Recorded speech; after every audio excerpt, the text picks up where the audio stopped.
Okay, I have a question. Just so be careful when I'm selecting stuff. Dinosaur carry a spoon? Was it making cookies before I came in here?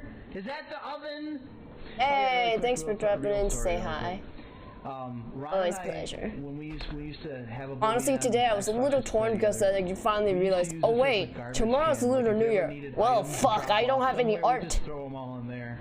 Then it's like, no, I have a schedule of what I want to do. Shit. So, maybe if I can get this done quicker, maybe I'll try to squeeze in a doodle. Who knows? Are you a girl? Yeah, don't worry about it. I don't want you to get in trouble. See, at least he's got like some manly attitude. You're a little girl, okay? Alright.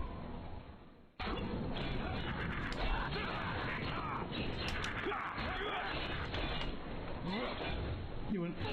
Oh!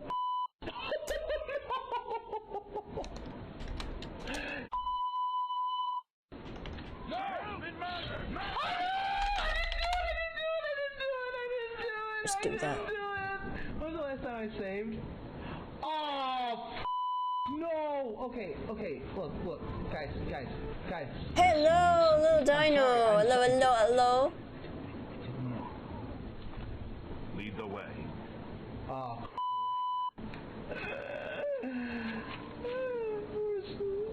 Oh, I'm gonna have to answer for some questions when I get out of here. Lead the way.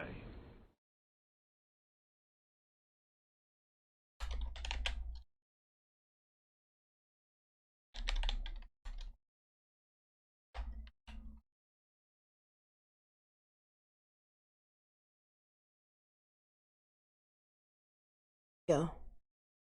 Oh no! There he is! Oh! Behind you! Oh my god! I hate you guys! Get the f***ing tits out of here! These fucking tits everywhere! I hate you idiots! Tit, big fucking What happens if I don't? I Yeah, can't I'm not believe going to. that's the oh, I hate you guys. He just jumped right in I'm front not of me. gonna It's upload like, that movement. Anyway. we're just letting No, our I friends don't want get to put fucked in. that on.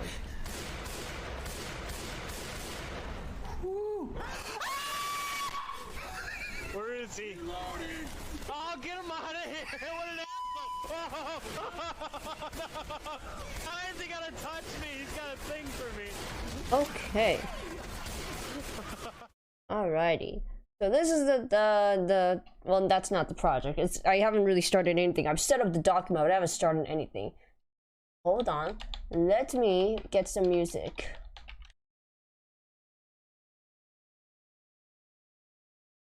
What? No, I don't want to buy anything. Let me freaking put on the what?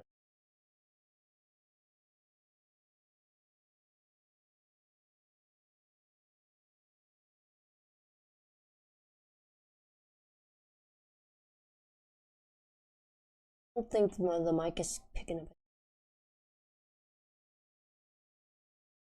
Okay, thankfully it looks like the downstairs music is not getting played. That's good.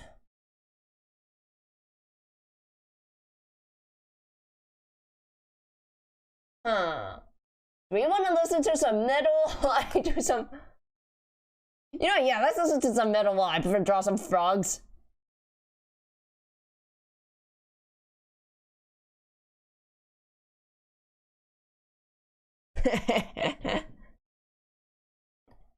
There we go.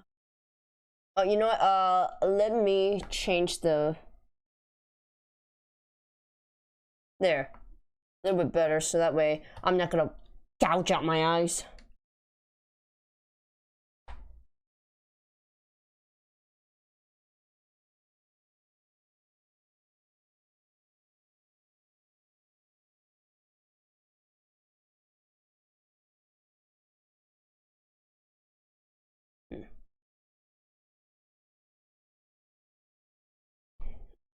Make sure I got my...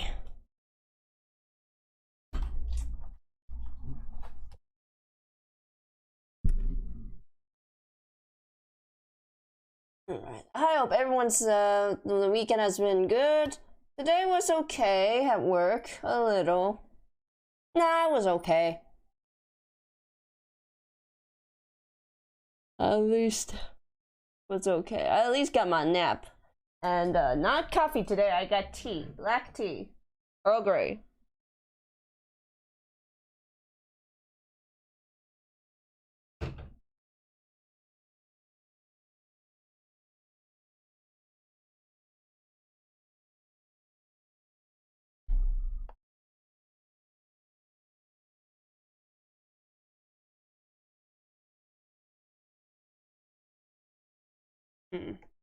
What am I doing? I'm supposed to draw the fucking frogs. Wow, I'm an idiot. Nice.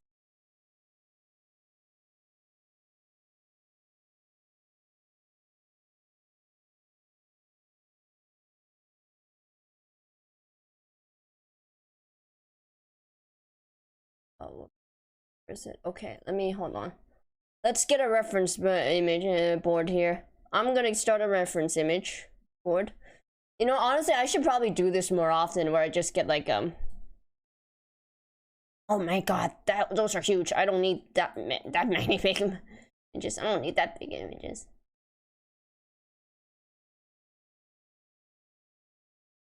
Oh man, these are such adorable. Oh my god, that's a big image. Okay, too big. Holy shit. Too big. Oh my gosh. I don't need that many. Holy cow. Oops.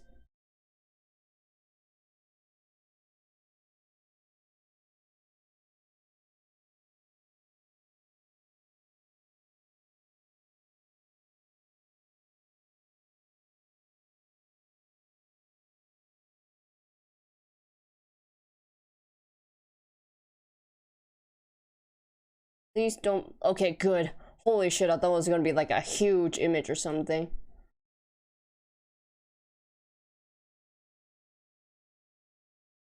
Big gerber.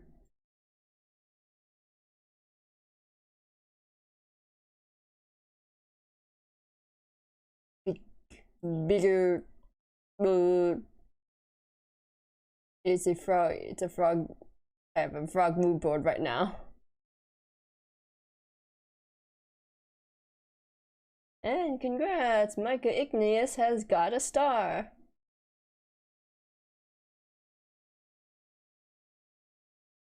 Here was that day we're going to be on a lily pad. Looks like I probably should have gotten some fine frogs on a lily pad.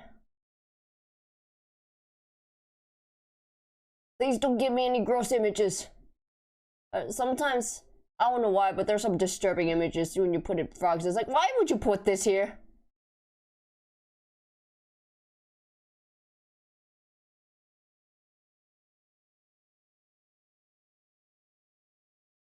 I just want to see what it looks like with a frog on a freaking lily pad.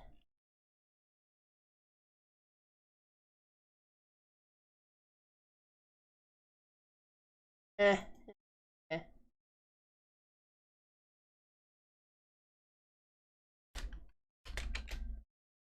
There we go, frog on a lily pad. That wasn't so hard. Why was that so fucking hard to find? Like seriously, I don't know why that was so fucking hard to find for me.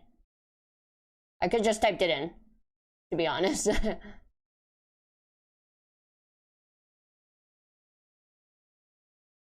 That means, however, I'm gonna have to get this thing again. That's because I don't want to have to like scroll in between all the time constantly.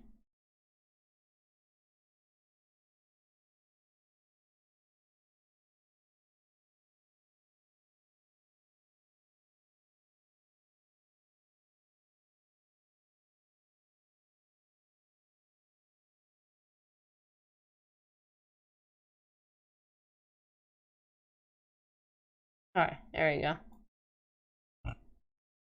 Ooh, excuse me. Okay, now let's draw some froggos. It's 5 seconds, so I'm not gonna go ham with this thing.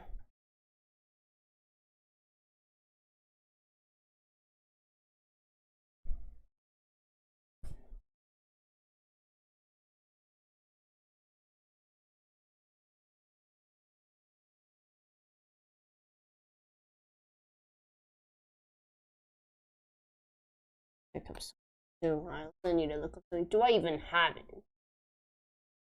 If not, I can always just look it up.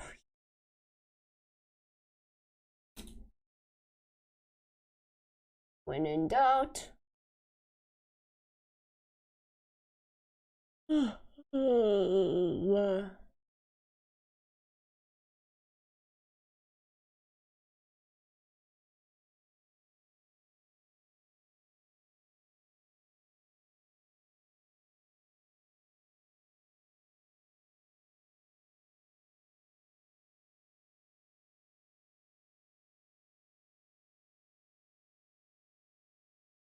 Huh. Oh, here we go.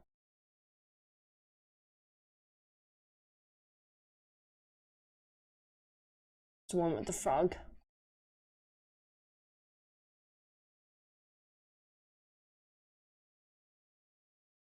Yeah.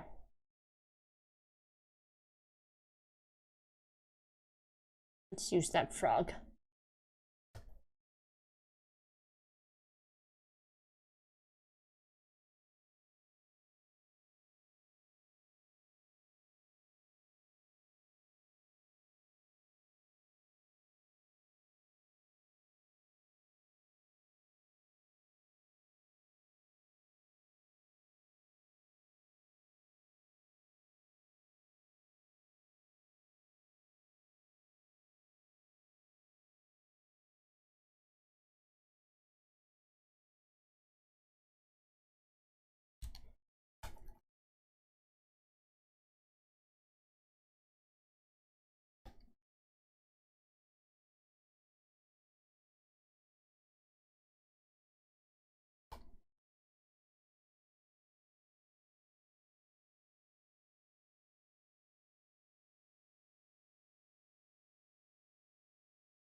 Actually, I wonder if it would just be more cuter to not show the freaking like.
I still can't believe that Puss in Boots was so undeniably good. It had no right to be good. And unfortunately, I have really no interest in really watching Avatar Way of Water because it's like, I'm not really into it now anymore. I guess people like the sexy blue man aliens, but it's like,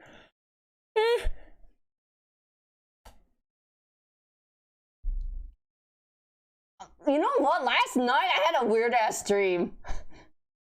It involved Creon of all things. It's like, wow, okay, I didn't think I'd get a direct dream like that. Actually, I don't know if you're still listening or if you're just vibing right now. If you're vibing, don't worry, I'll just go ahead and talk to you. Well, I don't know how it started, but you know how dreams just don't make sense? They segment and segue into things without any, like, consistent runs. That's just how dreams are, okay? Especially if you have I am not a lucid dreamer. I have no idea how to even start to lucid dreaming or how to even go about it. Maybe there's a way, but it's like, I don't care about it. But like, what was it? Apparently, do you remember the old PBS cartoon?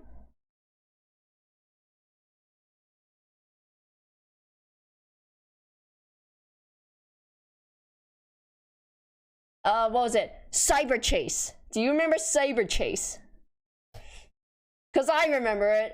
Oh man, before they turned it into Flash tween animation. Man, I understand that it's a public broadcasting network and they're cheap on the dollary dues, but it's like, man, when you did actual kind of like traditional animation and not this cheap looking, stilted, weird, like, weird ass rigging animation, it just doesn't look great. It looks ugly. I'm sorry. I'm just gonna say this. It looks stupid. When it's not used effectively, it's like, okay, fine, kids' TV. Don't put that much effort into it. I mean, I'm not saying they didn't put effort into it, but it's like, just to cut on budget. Fine, I understand. But then again, Word Girls showed that, hey, clearly that was Flash animation. That was clearly Flash animation. But they did it to a good degree. They animated it to a good degree that was actually effective. And they had good witty writing. And they had some good comedic timing too. Word Girl had no reason to be actually entertaining, man. But anyway, my bad. I jumped into a rabbit hole there. I don't know why, but some PBS shows were actually good. I'm gonna say that. Anyway, Cyber Chase. Cyber Chase was also one that me and my brother liked too. When it first came out, we were like, wow. I still remember it. It was entertaining in a way.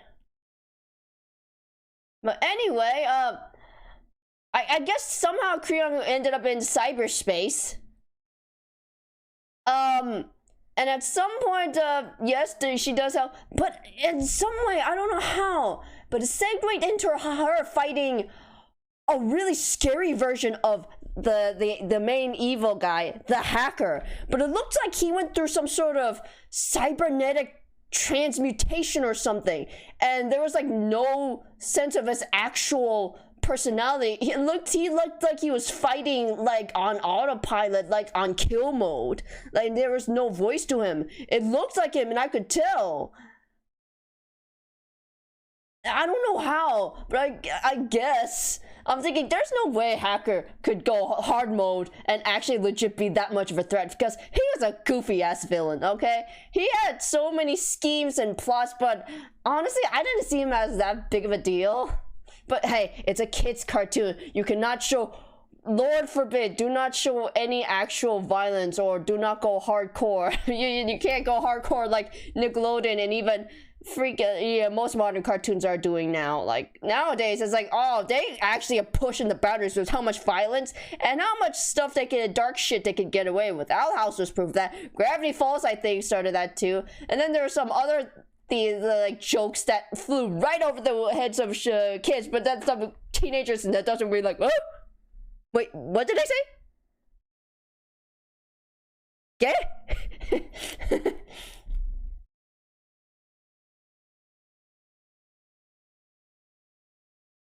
Well, yeah, that's all I remember. Honestly, I'm trying to think, like, okay, that's either, I don't know if I would entertain the idea of Creon accidentally going into cyberspace as one of is one of those dimensions. Yeah, I don't know.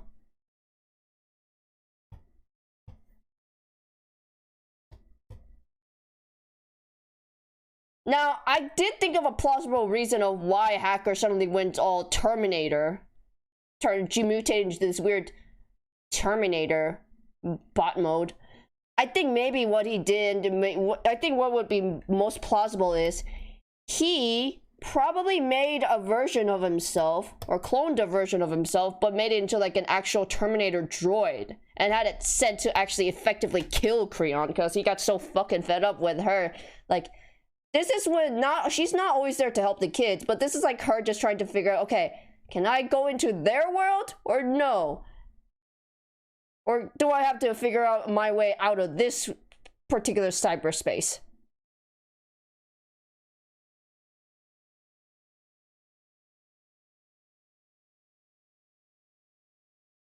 So maybe she just, instead of like ending up like hanging out with the kids in their world, she just just bums out somewhere during Motherboard's headquarters.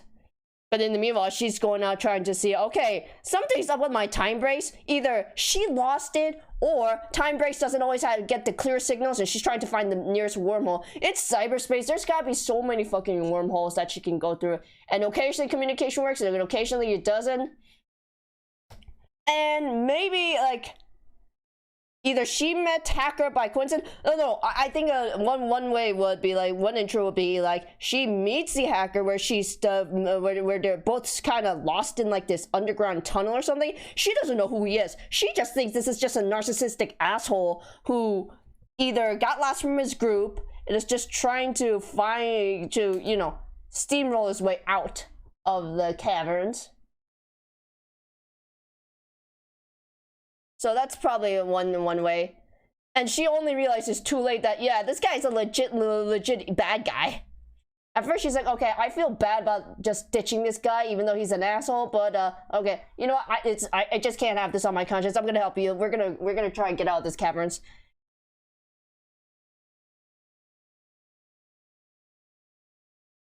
What thingy? What thingy are you trying to get close to? Speaking of which, friend or foe? Hello, new person. Oh, excuse me. Hopefully you're not a bot. I would usually say welcome, but if you're a bot, then no. We throwing hands now. Hopefully you're not a bot.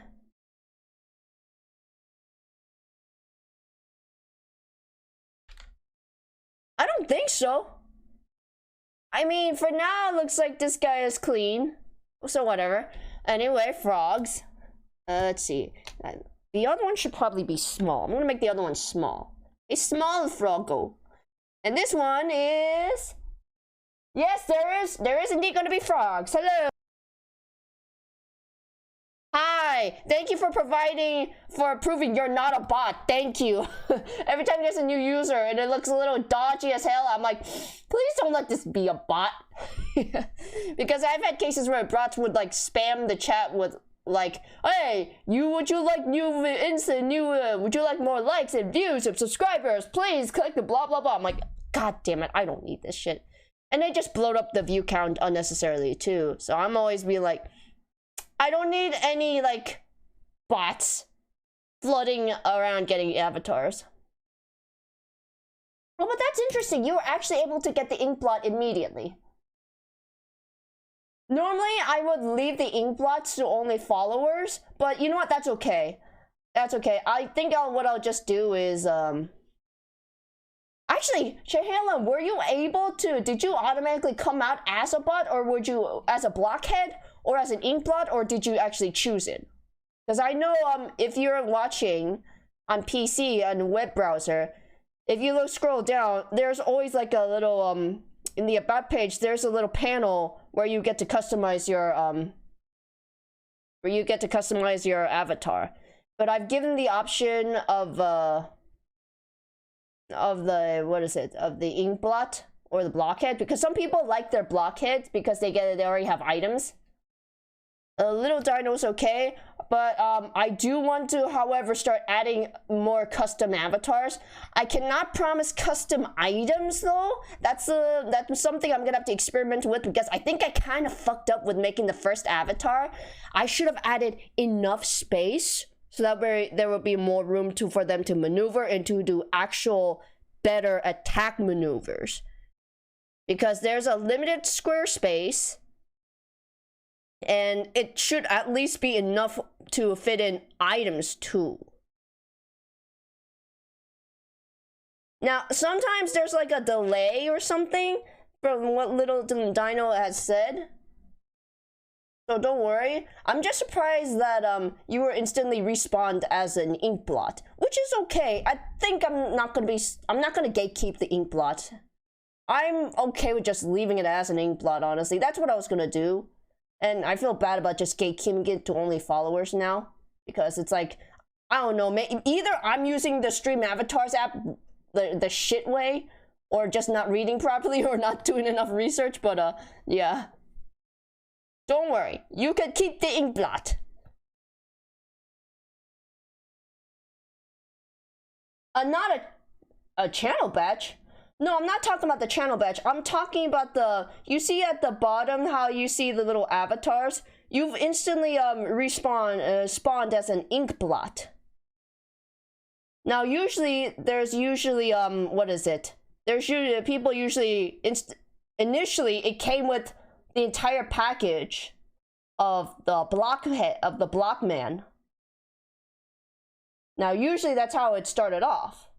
And then when I finally made my first avatar, which is the ink blots that you guys are walking around as, I struggled to figure out how to make it exclusive to followers. And then I just had a lot of troubleshoot issues. And I was like, okay, fuck it. I'm just gonna leave it at its default. Because I got fucking sick. It's like, yeah, fuck this.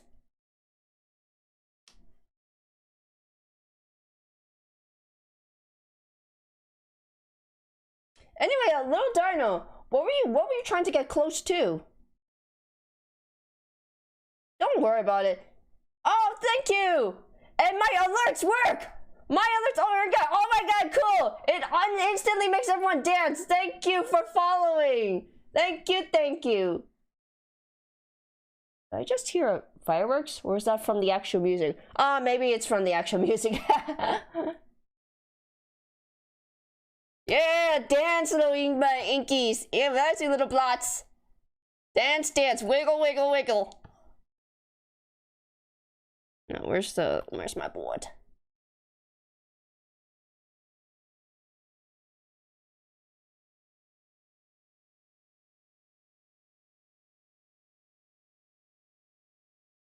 Actually, let's make this an extra big lily pad.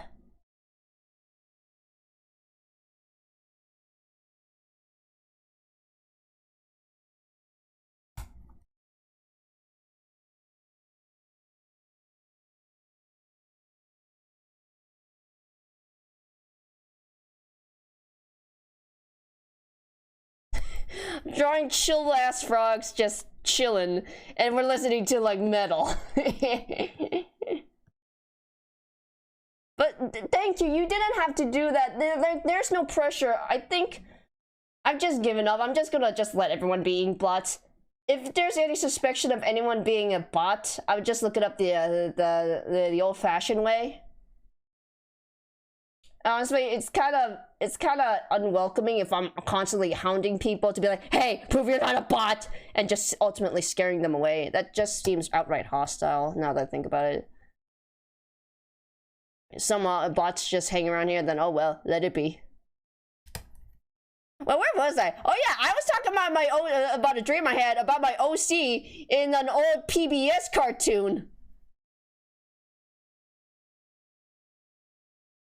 Prove it. I just tell them, hey, just say hi, okay? Can you just say hi? That's all I ask. Like, just chat in the right.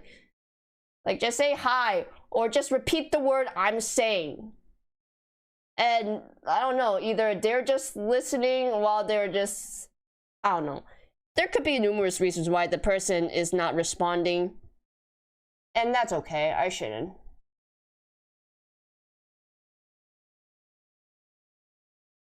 This is an angel frog. It was dead.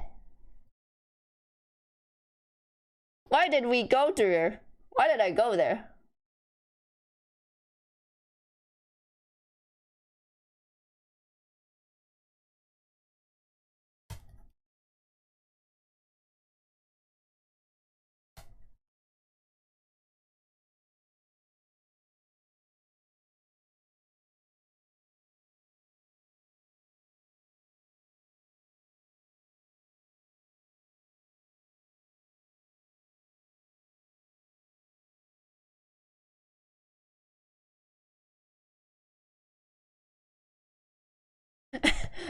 have this derpy ass little frog just floating like this.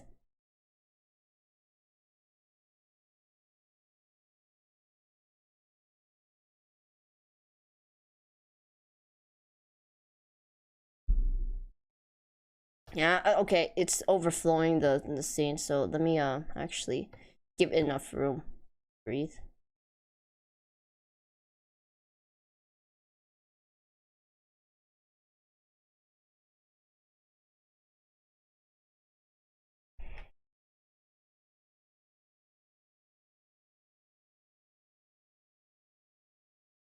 I'm getting the designs of the frogs first, but I should honestly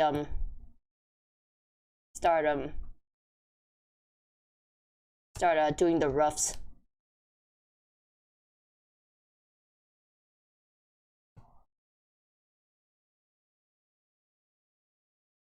That's number one.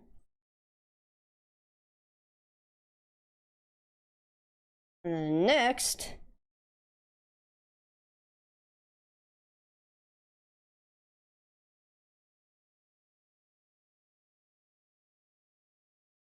I'll make a little note that it's supposed to float.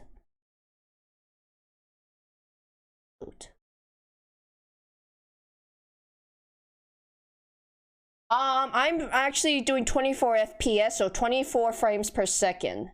For the collab that I'm working on, now there's no guarantee that this will make it into the collab. The guy's was a midget sausage, I believe the guy's name is. He is he or she, I don't know. Midget sausage is accepting entries, but not all. There's no guarantee that all of them will go in there. So, but the deadline is the 27th. So I'm gonna try and see if I can finish this entire thing. It's only 5 seconds minimum, and I can go up to 11, but I'm just gonna do 5 seconds because I do not want to just burn out like that. I want to try and see if I can finish a silly cute frog animation, but then that is 5 seconds, it all in one go on the stream. I'll be lucky if I can do that.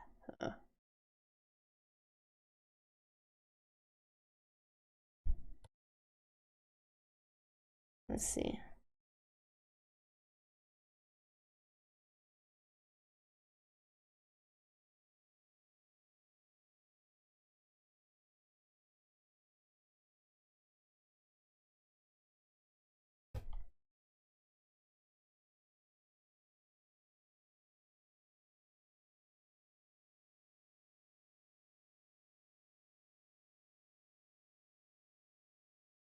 I want to say it's in a week, but thank you. I'm gonna try my best. I'm gonna try my best.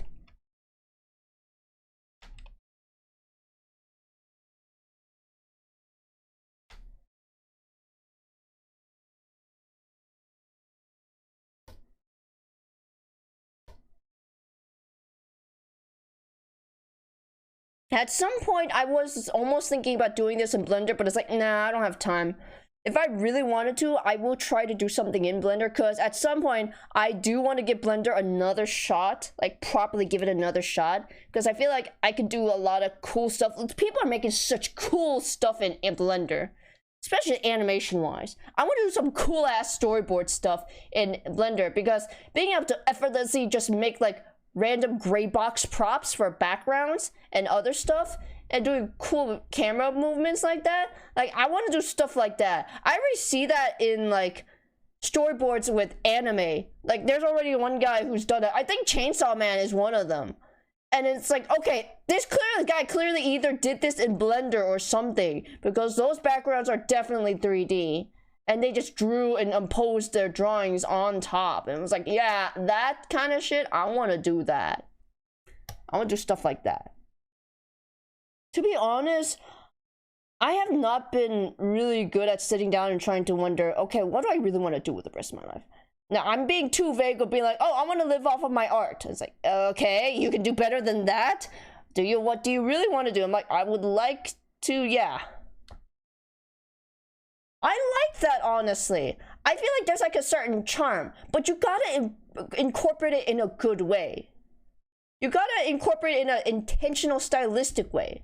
And quite frankly, I do want to I like the idea of doing a very short miniseries in an animatic form. I mean, now with YouTube Shorts, which even though it's a bane of the existence, and now it's like forcing everyone to become fake TikTokers because if everything fucks up in China, they probably will ban TikTok in America in some way. Oh, you had to get food. Okay, that's what you had to get with food. You had to get food. Yes, you had to be fed. Feed.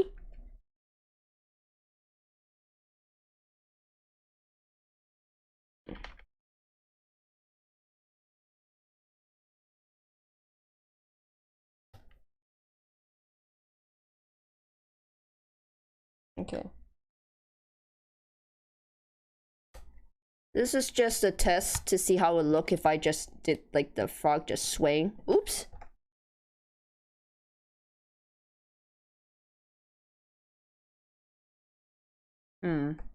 Yeah, I guess the hips, the legs would be swinging like that, but the hands, however, let's keep the hands as they are. The hands should stay.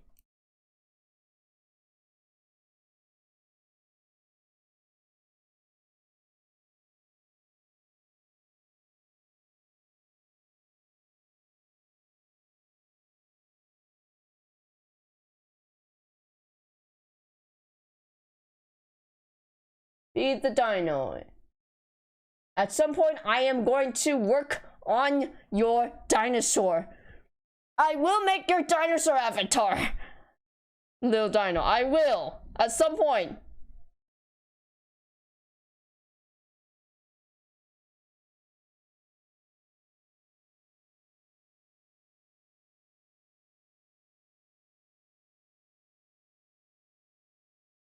At some point, but there's like such other stuff. By the way, I got quite a few more asks on my blog, and it's like, okay, at this rate, I need an intervention where I need to stop. I need to stop working on this blog or something. Do I have fun? Yes, but is it sustainable? No, it's not sustainable in the long run. It really isn't. But it's like, I'm having fun. But as mercenaries as sound, I want to make money. Yeah, there I said it. I feel I'm a scummy human being, apparently. Oh, artist wants to make money. Yeah, I want to make money. But I'm definitely not so desperate to get into the crypto or the NFT or, God forbid, the AI. By the way, huge win at the fact that there's a lawsuit happening. Good. Finally. And ArtStation just looks like a complete dumbass. Or they're like, oh, you know what? Oh, we're sorry, but they haven't really changed their stance much, and they're just making it so fucking vague. It's like, yeah, you've lost everyone's trust at this point. You're only now being like, okay, we're really sorry. Okay, let's talk about this. You're only doing this because now there's a lawsuit happening. Oh, that's right, Getty Images too. That's right, Getty Images was one of them too. Yo, the fact that they got involved, Getty Images is a stuff. I'm surprised how they were able to get into that too. But also, ChatGPT is kind of scary. I remember about how ChatGPT is kind of scary. It's like, this thing, at this point, no one will have to actually work hard or think hard. In fact, it's kind of done everything for the YouTuber. It's Trash Taste Podcast, the recent one. The Friday episode for this one, they talked about how ChatGPT, it has no boundaries at this point, and then now it's like, dude, my job is practically done for me. I'm gonna be out of the job soon. I mean, he's clearly making it, but they were still, you know, I am always gonna enjoy these podcasts with the Trash Chase boys, but they're basically saying, it's like, okay, let's see, make me a script, and it made a script. Hell, it even did like a good old coding script too, and he's like, yo, what the heck? It's scary. It's like, people won't even have to work hard or even work hard for their skill. It's like, no, there's gotta be a boundary for this. And these stupid AI artists, no, now they're trying to label themselves as synthographers. Bitch, you're just a lazy ass fuckwad. That's what you are. You don't want to work. That's it. You're not fooling anyone.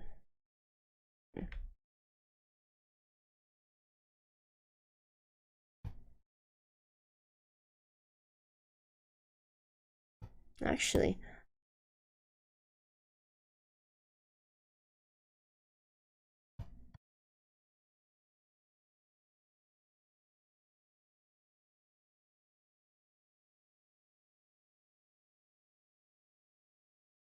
That's basically it. Like, you can make it pretty as hell. Yeah, it'll look pretty and nice, but it's like, then you're gonna notice some discrepancies, and then it's like, it feels soulless at this point. It feels soulless.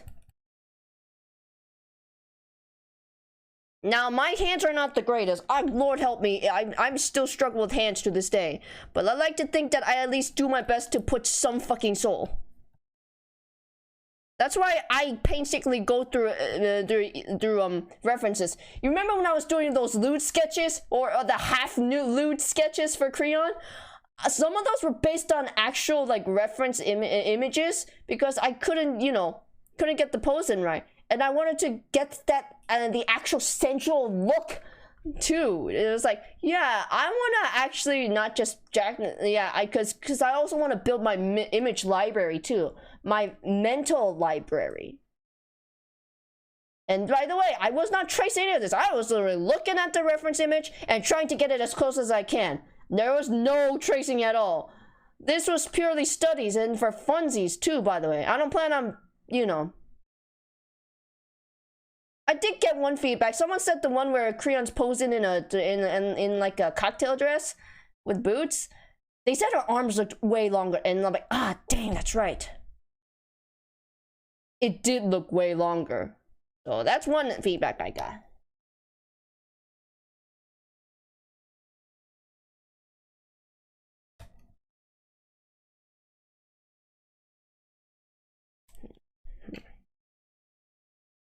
Well, anyway, what were we? I was talking about my OC, about a dream I had about my OC in the Cyber Chase universe. I don't know if I would put that as one of the freaking dimensions that Creon would be stranded in. To be honest, I'm not sure if I would even entertain it. I tried it while I was at work. I'm like, okay, let's entertain that idea a little bit. And I'm like, it's kind of stupid. What's she gonna do?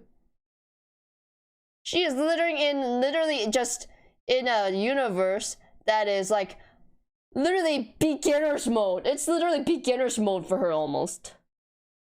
Unless somehow, like, because this is a children's show, they have no time to go into lore and stuff. Lore? What is lore? What is lore in an educational TV show?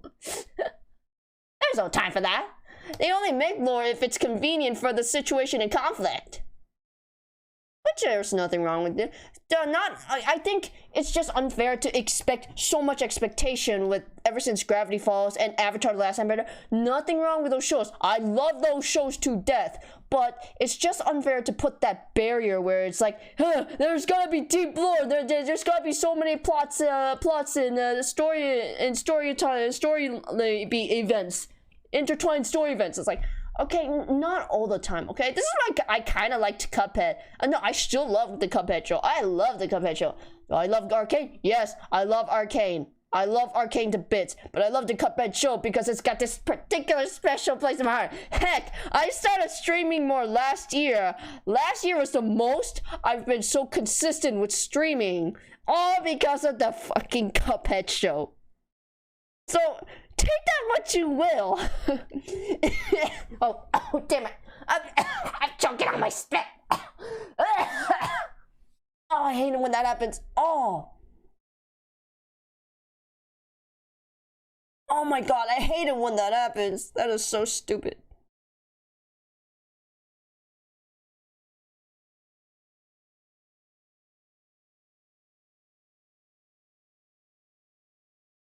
I'm not dead, don't worry.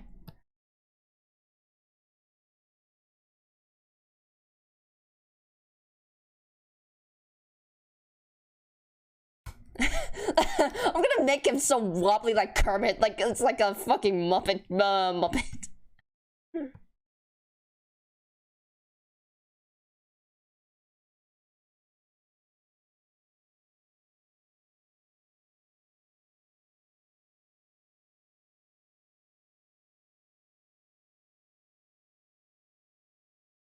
Yeah, when I get too excited.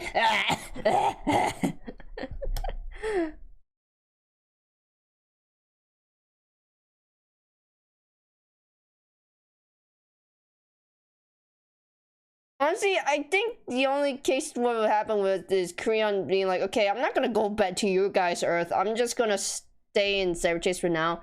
And because that's probably the best chase and trans she's got to actually get a good communication. And she's like, okay, who knows? I might find actual possible wormholes that take me to hopefully home or whatever, go on to the next dimension if needed. Because I don't know how many fucking dimensions she's passed by at this point.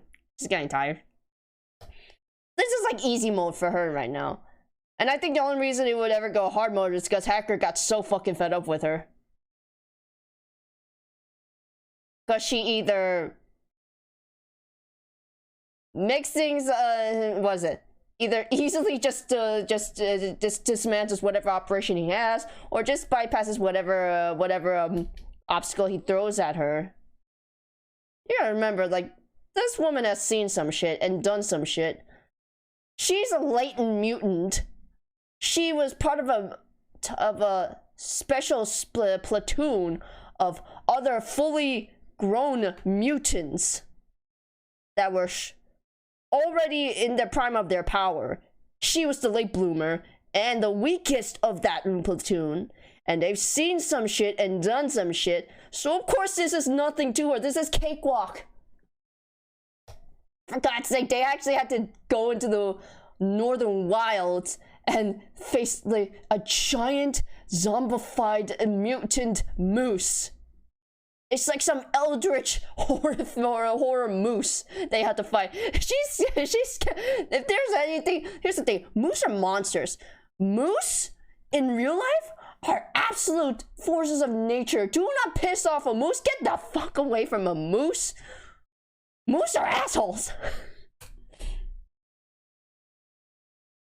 Yeah, that's especially if moose, because they're bigger. If you hit one, the moose is so big that its antlers can go right into the windshield and probably shank you. You gotta be careful of a moose. I feel sorry for the Canadians, but I know there's some here also in the States. Thankfully, I don't think we have some in our area. But way up there, near the Washington, or even near wherever the fuck is near Canada, yeah, good luck there, buddy.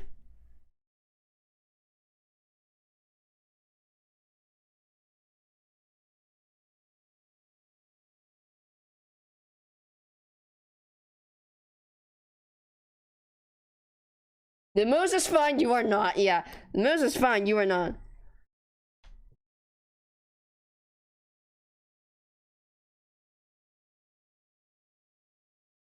Moose is like, fuck your shit. Moose be like, fuck your shit.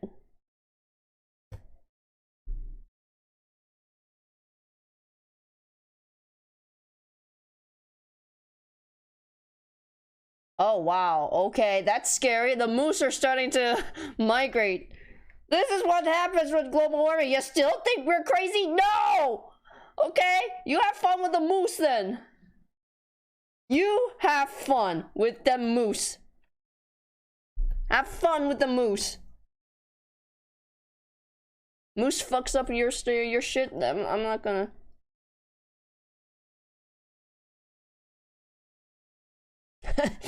Next thing you know, the moose will also be.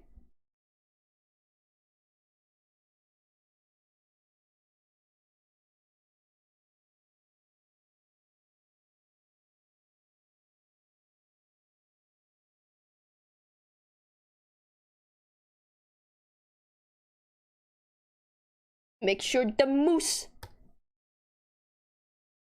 Oops.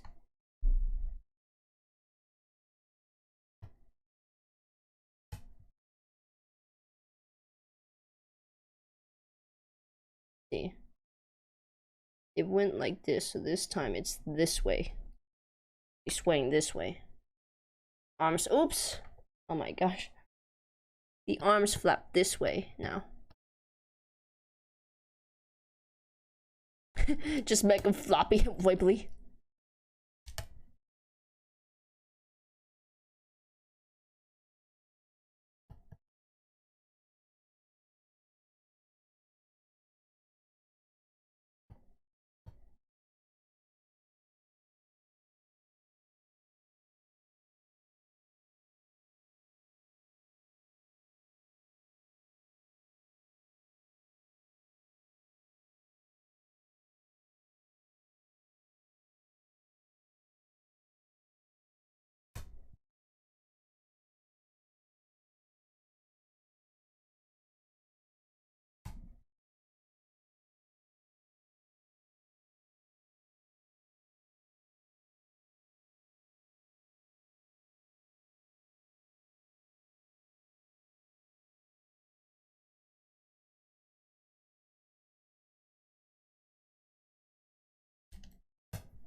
Yeah, I don't think I'll really entertain the idea much.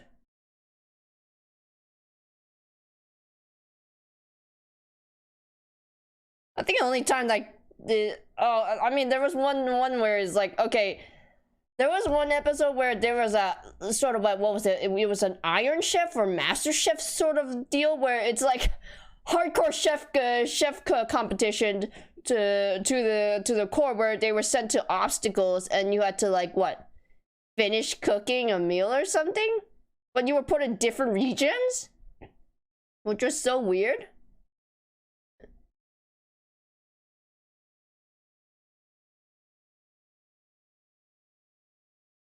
I forgot what the but I found that so fun.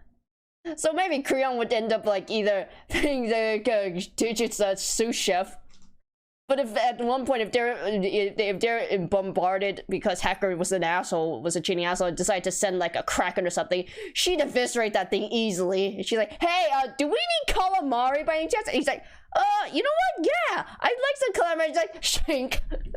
Yeah. Fresh calamari. That's about it. I don't see like actually entertaining the idea of putting her in that universe.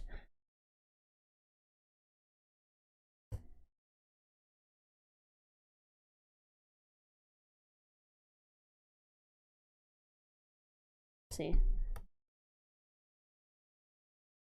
It's going a little fast, so let me go ahead and actually entertain. I'm gonna see if putting it on half beat would be a little bit more better. It would be. Oops, oopsie. Whoopsie. Ah.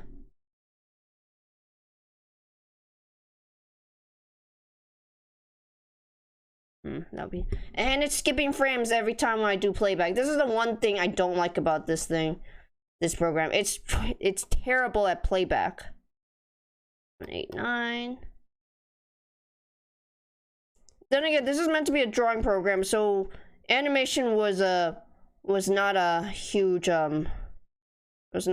priority. Which, fine, I get it.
I don't know what a frog's mouth looks like.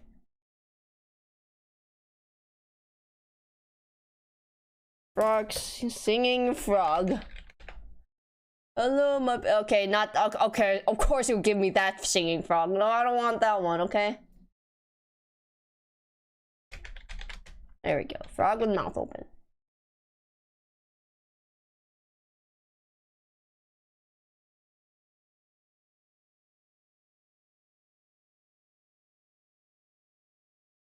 Ew. Oh, okay. I didn't need to see that image. How the heck a snake got into a frog's mouth like that? Gross. Gross. Thanks. Thanks, Google image search, for that horrifying image. I just wanna see a frog's mouth open. That's it. So I can draw it singing.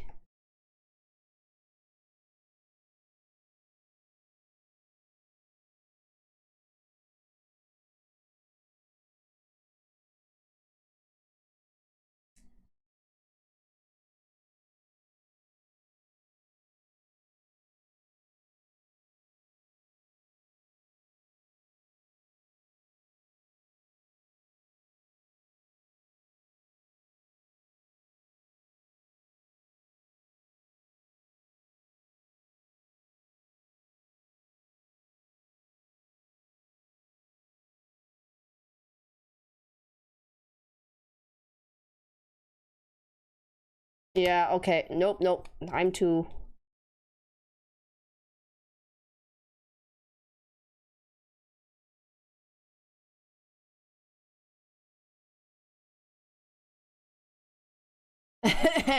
Big old mouth.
Alright.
Alright, there we go.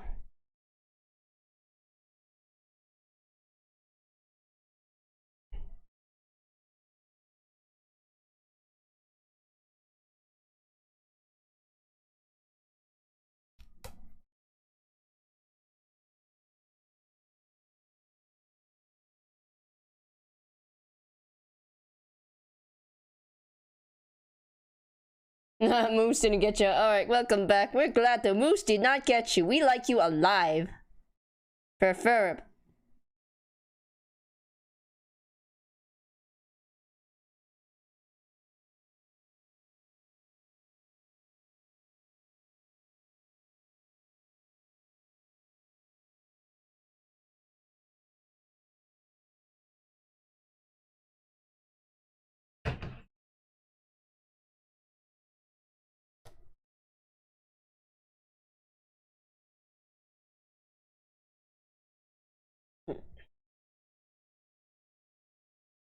Well, I just realized I kind of goofed myself. I'm gonna have to draw... Oh, okay.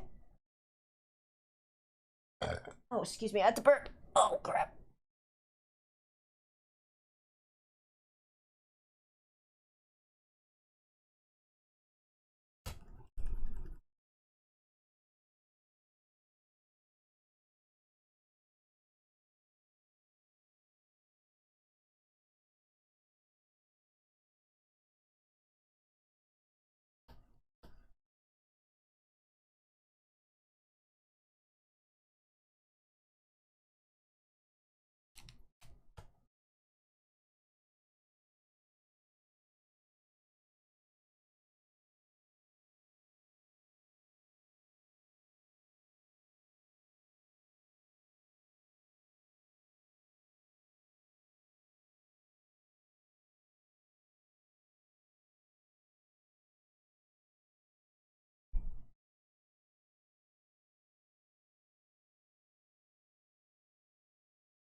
Oh, don't worry about it. I'm glad that you're at least feeling chill. Chill out as much as you can. For these frogs.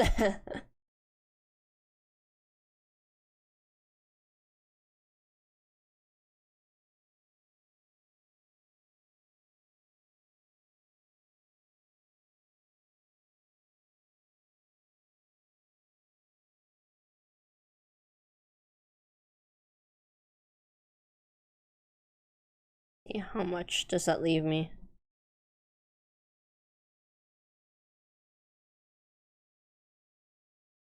All the way to... Oh, I thought I...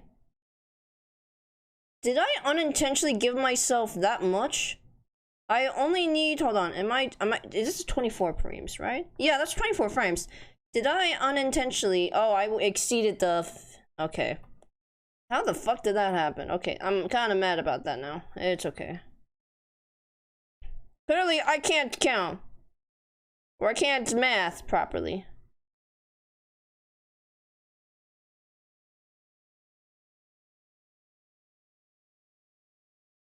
One, 2, 3, 4, 5.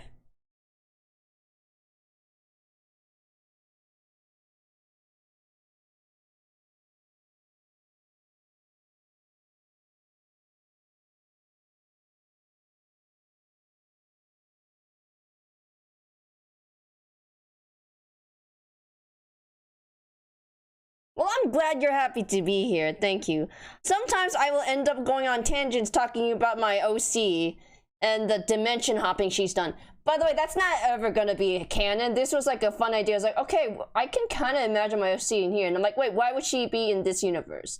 And then that just happened to go into this whole spiel. And it's like, oh my gosh, how would she kind of end up interacting? It's those what-if scenarios. This is kind of why I'm still a sucker for isekai. Even though it's a trash genre filled with a lot of trash shows and stories that are so generic or predictable, there are sometimes a little few rare gems. Like, I'm not kidding. There are some few rare gems where it's like, this is why I like isekai.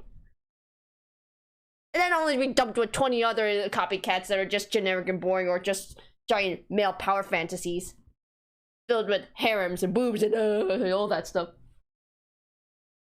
Put on my hoodie because it's getting a little chilly now.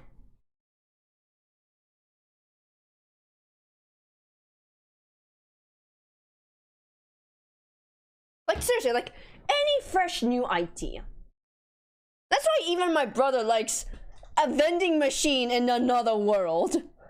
You'd think a vending machine in another world would be stupid, but it's like, no, I can kind of see that. And there's like a system and limitations about that vending machine.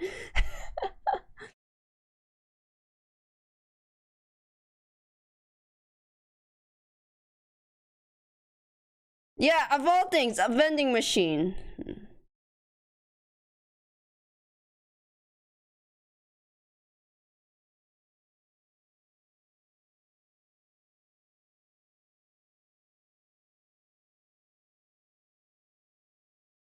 What the heck?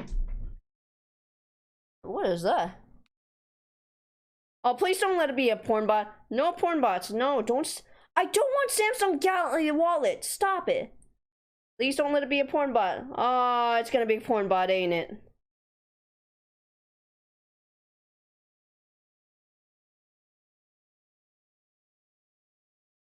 Okay, who the heck are you? Okay. I'm scared. I don't know if that account was... They're also... It's like, I'm getting sick and tired of these, like, fucking, like, porn bots just coming out. Fucking porn bots. Yeah, Tumblr porn bots. At this rate, I'm gonna start reporting some of these. If I suspect these things to be porn bots, because it's like, okay, I see a really, like, a woman clearly posing. It looks like someone who should be on Tinder or has an OnlyFans. And has absolutely jack shit nothing. When you have nothing You don't even reblock anything. That shows me nothing about your personality and your likes and what you're into, whatever fandoms or whatever. It's like, that shows me nothing.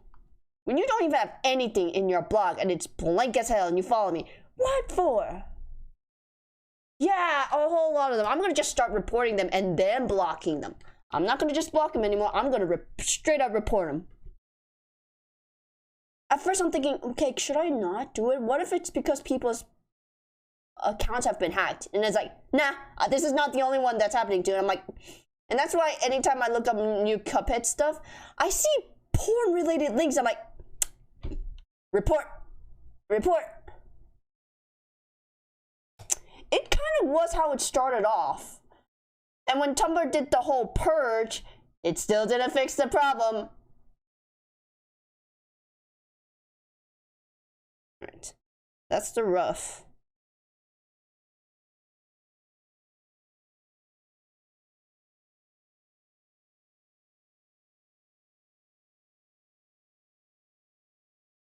Now, time for Froggy number 1.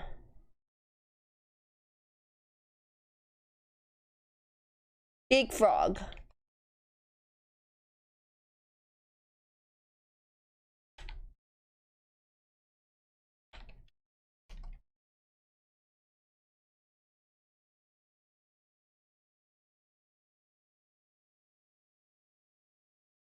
It's so disgusting. Like, why would you put this in a Cuphead in tags? Like, how dare you? How dare you? Don't. They're teenagers, little tweens. I don't tolerate that. Like, fuck you. You're absolute scum to do that.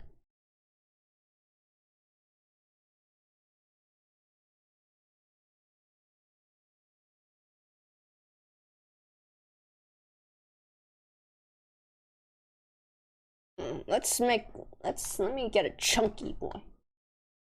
Oh yeah, yikes.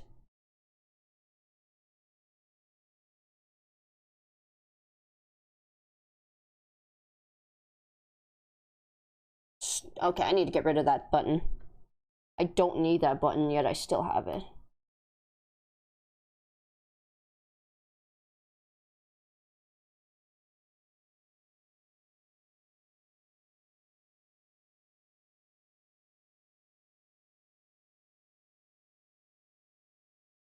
So let me look at the other ones I actually bought.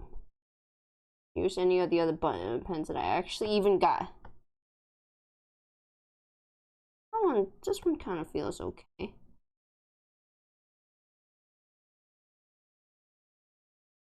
don't know.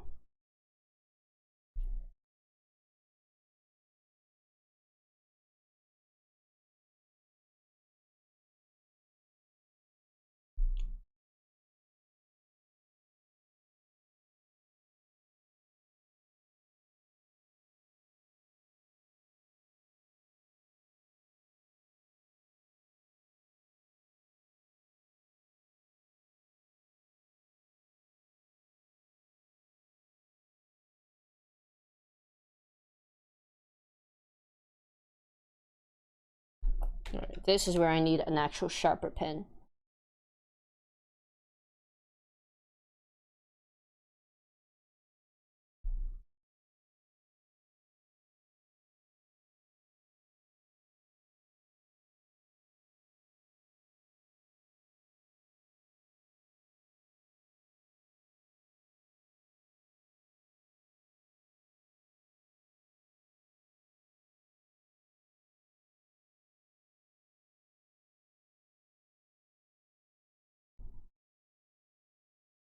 Welcome to the chat where I go on tangents about my OCs and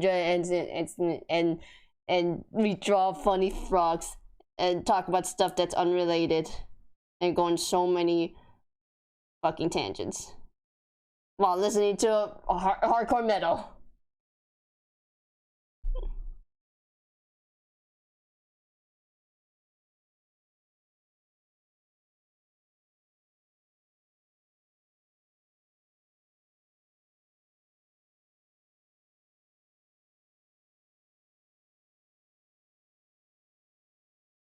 Thank you.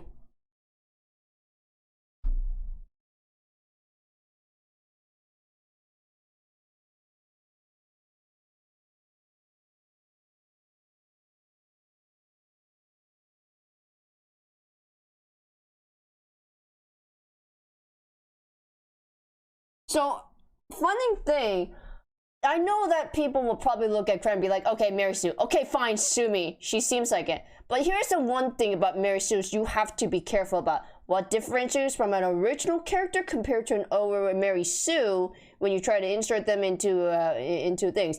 When the OC starts to overtake the main protagonist role or taking over the actual existing protagonist role, then that's when they'd be considered the Mary Sue. What an OC can do is have their own conflicts to take care of that either support or are completely separate. Being like, oh, it's this main character, it's like the main protagonist, but much better. That's when it's a Gary Stu or Mary Sue. That's when you gotta be. Now, there's nothing wrong with Mary Sue's to a point, but you gotta be careful if you start saying, oh, I like Mary Sue's better. It's like, okay, whatever. Like, it's fictional work. It's like a coping mechanism at this point. If you don't like it, you just don't have to read him or look at him. You can just look away, you know? Go look for actual other stuff. That's my policy. If you don't like it, just go away. That's it.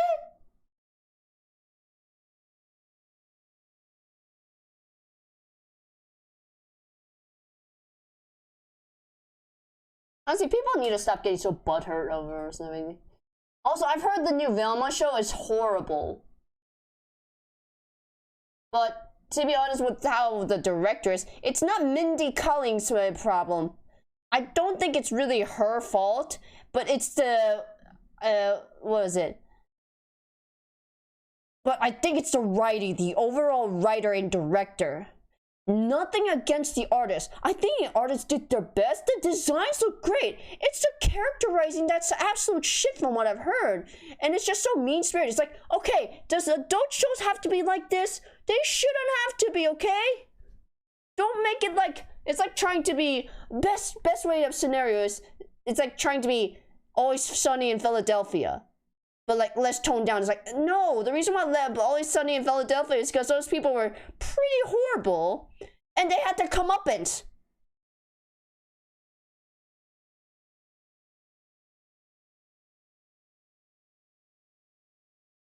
It's like the directors deliberately hate the viewers or the fans. It's like, yo, what the hell? Are you directly just dunking on the viewers and the fans who love the show? It's like, you're just doing this because you're mad that we changed the race. No, I'm okay with you changing up the race. I'm okay with you changing up certain characteristics. But to make Fred be so stupid like that, and Daphne being so horrible, and Velma being so short-tempered and just antagonistic to everyone, that's horrible. Look, I have nothing against you changing stuff up like their race and whatever. I don't give a crap. Can you just write some good, decent characters? Like actual good characterizations. If you're gonna make Daphne be like the high school popular girl, fine. But then if you slowly, or maybe even in the beginning, you see some things about her where it's like, oh no, I can actually still like this character. Or you're like, I can see where this goes. And then just be like, oh, Velma's gay. Why? I don't mind it, but why? Can you just make it good? This is why I liked Our Flags Means Death. It was good progression.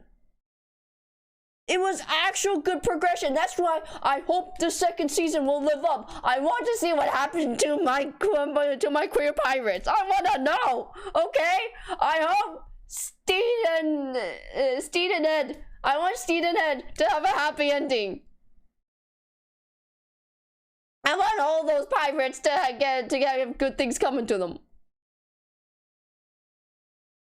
I never thought I would be invested in gay pirates. Okay?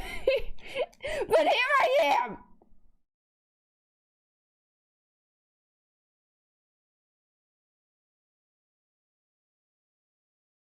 Look, I don't care about their sexuality. Can you just not make it a token thing? At this rate, you're making horrible shoved in token representation. That it's just like, no. This is why you're gonna have people who will outright just be like, this is why we shouldn't have bisexual queer representation because people hate it. No, because you wrote a horrible creative product. You wrote a horrible story. You made oh gosh. I sometimes don't get these kinds of people. Oh yeah, by the way, how the heck Big Mouth gets another season, and yet Inside Job, the second season was canceled when it was announced? And then Dead End Paranormal Park. I'm so mad about this. Dead End Paranormal Park. Yeah. I don't know if you heard, but everyone's, you know how way back then, someone screen capped the tweet, and oh so tweet that Netflix Twitter said, we do not like to leave any story unfinished. That tweet has aged like spoiled milk. Don't like leaving any stories unfinished, eh?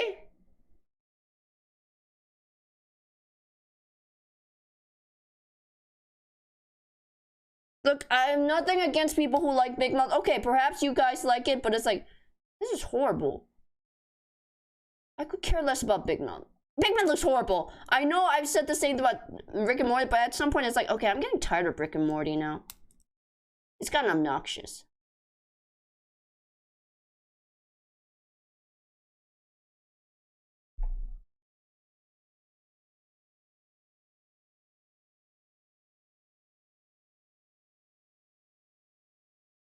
Sometimes I feel like it's so tiring that adult shows have to be so, like, being like, oh, it's woke. It's like, no, this isn't woke. Look, can we actually have some good stuff happening? We kind of want that comfort. This is why I like Being Puppet Cat. It was like a nice vibe show. And I never related so hard to that show. Because it's like, yeah, this is my mood. This is my entire mood. All the time. Every millennial, that's their mood.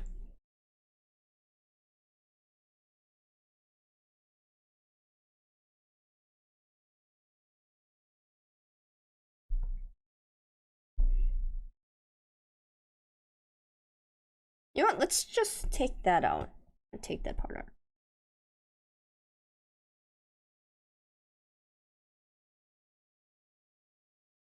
I'm disgusted with what Netflix has been doing. Like, they decided to cancel it. They decided not to give Cuphead Show another season. In fact, like, there were some episodes that they were ready, but then they're like, nope, don't. We ran out of budget. We're not going to give you any more. And then they had the nerve to chop up one whole season that was contracted into 3 separate seasons. The audacity of those motherfuckers, just so they can get away with, you know, not paying the animators technically because even more money, because that way they look good, be like, look at that, we got 3 whole seasons. No, you ordered 1 whole season, but you packaged it like 3 seasons. Fuck you. Fuck off. And then they come up with these shitty documentary films. So your animation is getting the axe for stupid corporate decisions. And also, I don't care much about video games nowadays, but Ubisoft, yo, the gall of the CEO being like, because they dumped so much money into this NFT and crypto and all that stuff, and they're like, it's time for all the other workers to step up. So instead of admitting the fact that when you admit that we made a bad decision, instead I'm gonna make the workers pay for it. Okay, step up more. Bring me the same quality with more labor. You know, Nintendo may be a garbage company sometimes, or they may sometimes make the most stupid decisions too. But there's one thing, I will respect what the CEO at that time did because of the Wii U. I think it was the Wii U. The Wii U did not do very well. But because of the projected losses, do you know what the CEO did? He took a pay cut instead of taking it out on the workers. The CEO is like, I will take a pay cut instead and not have all of the other workers who have worked so hard, developers who worked so hard. That man will have my respect. And what does this the Ubisoft CEO do? Yeah. Fuck him. Fuck all the Bobby Kotick's. Fuck all the the Disney Shapex. All those freaking stupid executives making these horrible piss poor projects and just. Oh yeah, and also let's also talk about the fact that a lot of classic Looney Tunes animations, a lot of classic ones have been yeeted from the database. They have been yeeted from the HBO Max. Thanks. I can't watch those things anymore now. I can't go on a nostalgia fever and occasionally. Those were also something I could look as a research thing too if I wanted to, but no, okay, you're not gonna put all of them. I have no idea why HBO is just dunking on us. HBO, and also, you know what? I'm kind of glad that Puss in Boots has done so much better than Disney. I'm so glad that Guillermo del Toro's Pinocchio is praised to high heaven compared to Disney's shitty remake. By the way, watch it. Watch Guillermo del Toro's Netflix Pinocchio. It is a phenomenal masterpiece. Netflix, while I hate you, I'm glad that you at least let Guillermo del Toro finish his vision. It is beautiful. It is stunningly beautiful. That stop motion, the tactileness, and also watch the behind the scenes, and I'm like, oh my god, look at the set designs, the background sets. Holy hell, these are big. Like, you know how Studio Leica does a lot of stuff like that? This is like Studio Leica levels of design. Even though they use 3D printing for all the different headshots and pieces, it's still a lot of freaking work. There's a literal giant Pinocchio head for when they do close-ups. It is so phenomenal. The details that go into this. And oh my gosh, what is it with films that come up with children films? This I think is a PG rating, not a G rating, a PG rating. Because legit, I don't think you should let a child watch this by themselves. Is there some things where it's like, so this takes place during World War I when Mussolini was in charge, and you're gonna have to explain to them what that fascist salute is. Oh wait, no, not the lily pad. We're not doing the lily pad. In fact, the lily pad, let me go ahead and draw some things for the lily pad. Lily pad.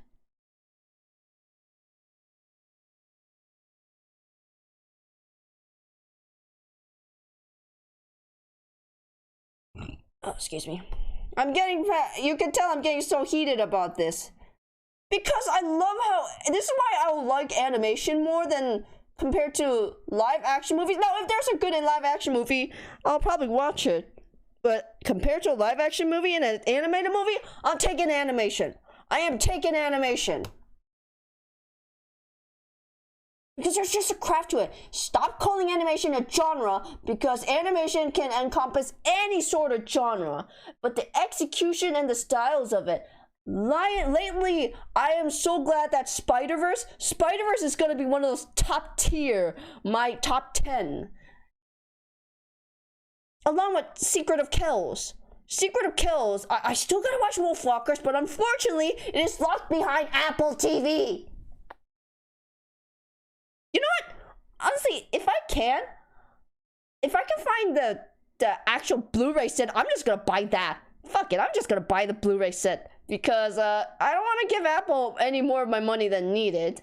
But, I guess you gotta buy that stuff now, because they're not gonna license out physical Blu-ray DVD sets because merchandising is limited. It's like, wow, y'all don't want to do merchandising anymore either. Y'all are really just sleeping on a bunch of extra money you could make.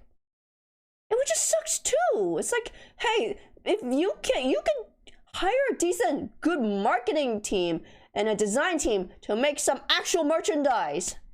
Nah, let's just put it on streaming. You yeah, dang morons. Why we lose money? Cause you're dumb.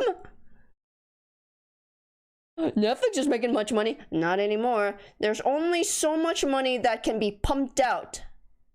And now people are just getting sick because why? We got other options now. Netflix ain't the big isn't the only OG daddy anymore. I sometimes just. You know what also sucks? Sometimes people who are NDA, they can't show their stuff anymore because it's legally but then it's like, how do they get jobs if they're not allowed to show and display that stuff? They lock it all behind NDA lock and key. It's like, yo, artists need to make this is how artists literally get hired, by showing off what they worked on. And they refuse to show it. It's like, you assholes, if you're never gonna show this, you might as well show it to the world. Hey, you never know. If the network suddenly sees on social media, hey, this is suddenly actually good and it's trending. Maybe we were hasty about this. Oh, you know what? I'll never get those sort of weird licensing deals. It's like, please destroy planet. Oh no, you gotta buy Apple TV. Fuck you. Just fuck off, man. Yes, giant ass F you, man. It sucks. I'm so sorry this happens. Yeah.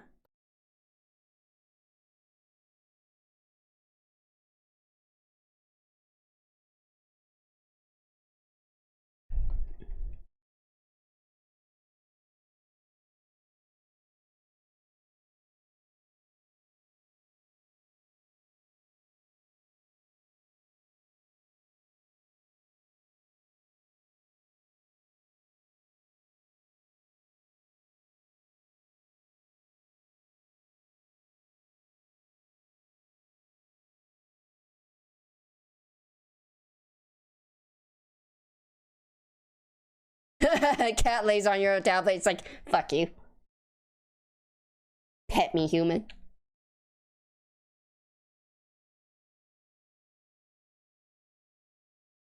I demand tummy rubs.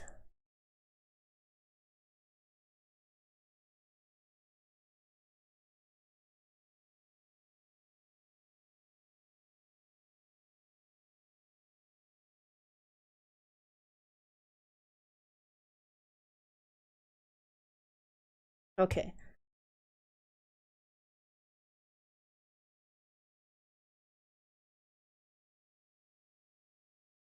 Go back to... Oh yeah, I used this pen.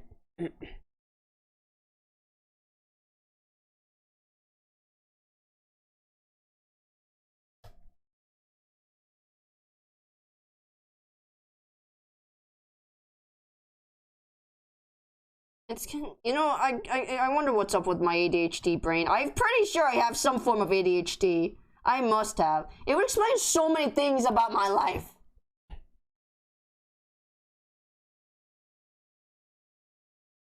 Alright, let's... What I'm gonna do is draw basic keyframes first, and then try to draw the in-betweens.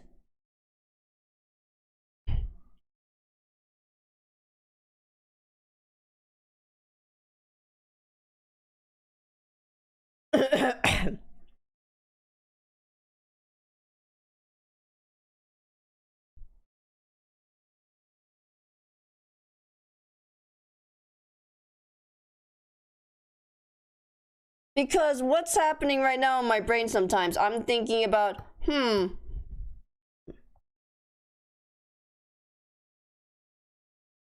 wonder what would happen if fucking,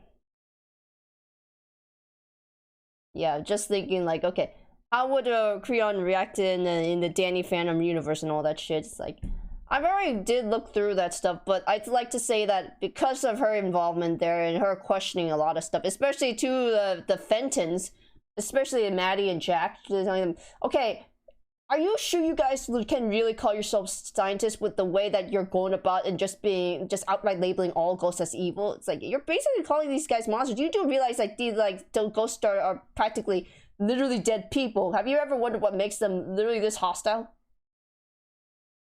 And I think I shared this story about this one idea I had about how a manifestation of like some of Raijin would come up and pass on because one of the cultural temple sites was about to be demolished for, you know, tax purpose reason, and because it's like, oh, we don't need this. But what that ended up doing was having people rethink their stance on ghosts, and how maybe that'll actually lighten Danny's workload, because now people are not going to be so panicky as much, and actually mitigate these future ghost attacks by, you know, coexisting as best as they can. Hell, Amity Park will start being a major tourist attraction around Halloween time. Hell, even other major festivals. And like, yeah. Especially Dia de los Muertos. That was a cool idea, by the way, Little Dino, suggesting Dia de los Muertos. Like, yeah, everyone's gonna be having a fun time. I mean, you got Samhain. Am I pronouncing that right? Samhain.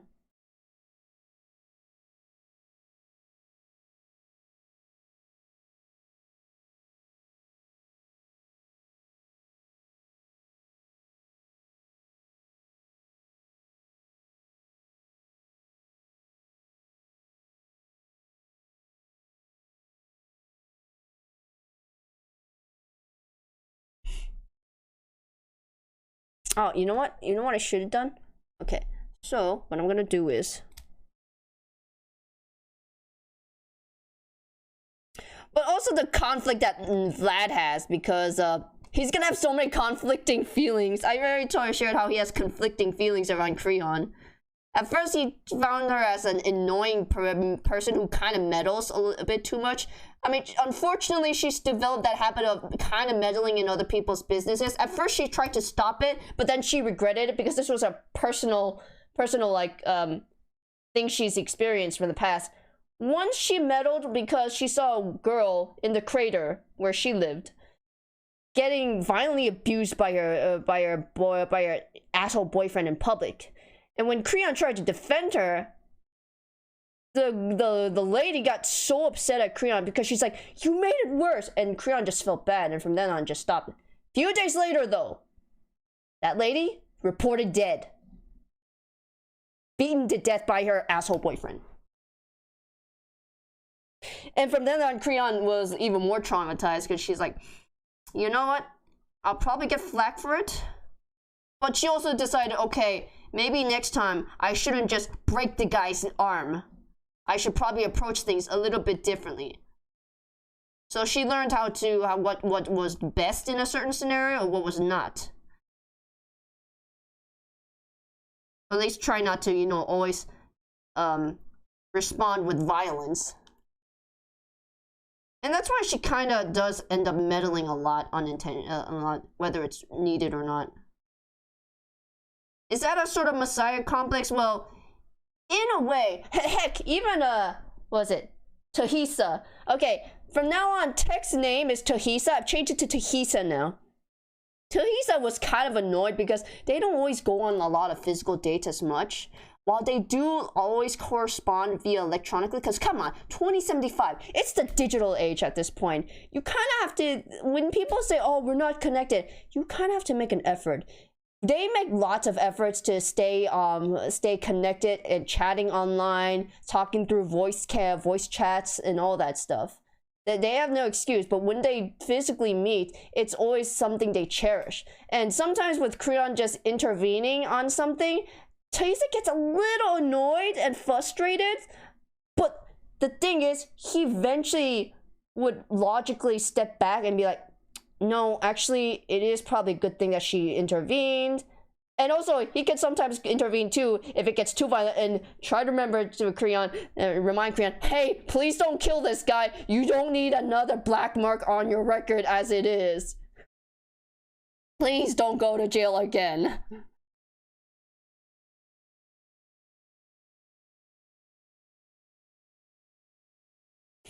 So and in the end, the experience is something where Taisa is reminded that Yeah, there's a lot of issues that he always seemed to ignore. If there's one thing he likes about the fact that with his relationship with Creon is like he's forced and he's forced to confront the fact that there's a lot of these issues that are going on. And it makes him question, is there something I personally can do, honestly? Because his issues, he was more concerned about the scientific issues and the global environment issues. Because his main thing, his biggest reason for becoming a researching scientist in the beginning was to help. He wanted to help. Oh, okay. All right. Thank you for stopping by, though. It was great chatting with you. Thank you so much. Bye, frogs. Bye, bye, Chehalem froggies. Thank you so much for dropping by.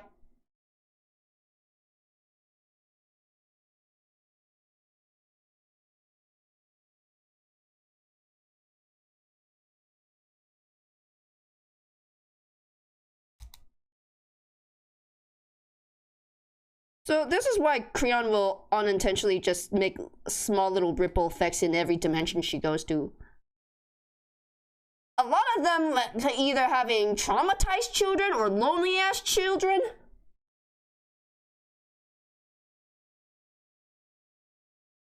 Oh no! Oh no! They've invaded! I'm so sorry that's happened to you. Speaking of which, this person has not added anything. I'm going to report this person.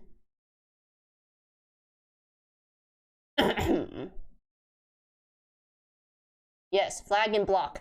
Thank you. That's an easy one.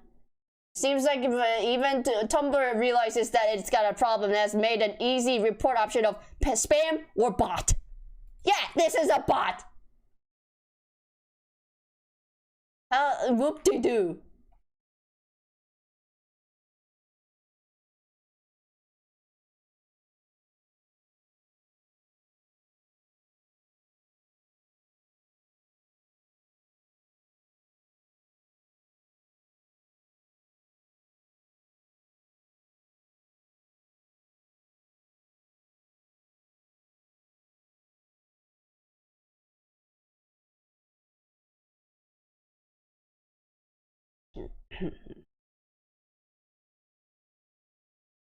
Well, at least Danny will have a better support system, and maybe for once he's not going to be flunking high school horribly. Just, man, that poor kid.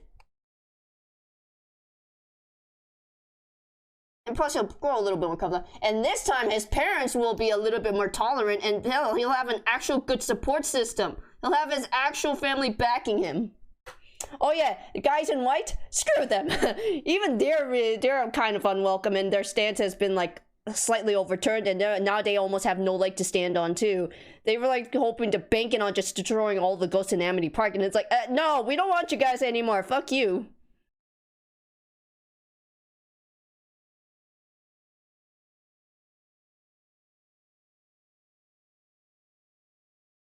Honestly, why not both? Unless it's possible. Honestly, I want to draw some Puss in Boots fan art too, but it's like, I did have an idea though. You know the OCs I made for Eruti, the one with the girl stuck in the fairy tale world, and she's partnered with the demon. Yeah, the guys in white. Yeah, guys in white is what we call them. They're play on the MIB or Men in Black. Instead, it's guys in white. So I'm not sure exactly what their official name is, but I guess a gag name, guys in white.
Plus, I don't like the idea of just writing Jack off as a dumbass. Like, yeah, he's a dumbass, but I think Jack is just unintentionally a really genuine nice guy.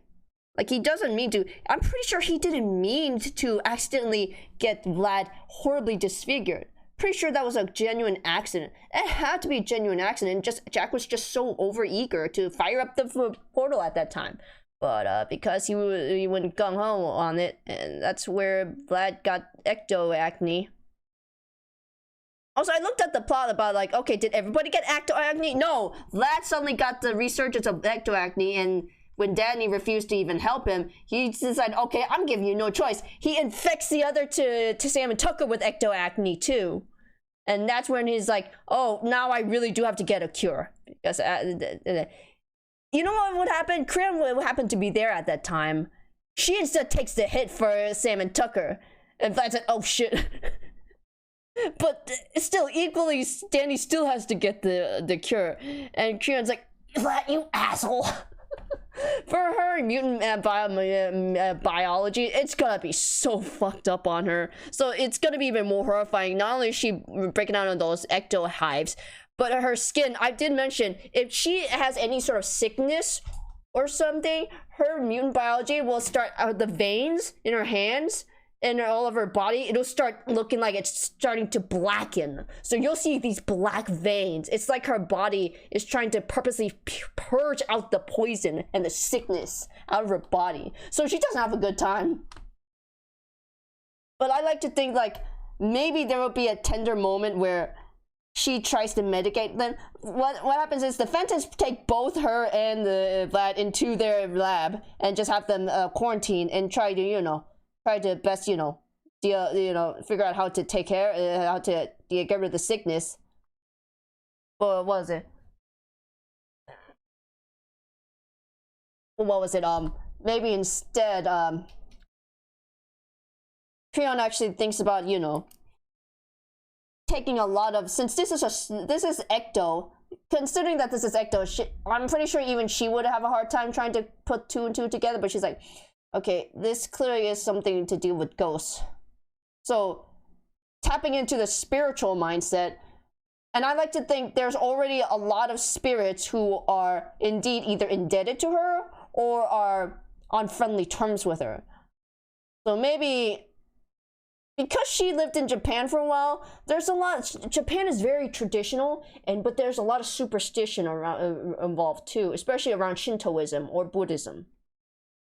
So maybe with her mindset, and plus she with a lot of her Splatoon members, they would come from different backgrounds. So she'd probably either get into a mindset of either seeking out active help from any ghost that could help her. And maybe what would happen is it's a bunch of either the nearby kami spirits from that temple that's still standing, or it's a collection of them and like some of the old Native American spirits too that actually help and try to mitigate the sickness from further spreading. Like her mutant biology is working overtime because this is like, what the fuck is this? Her body's just going through turns of, what is this? What is this? I don't know what this is.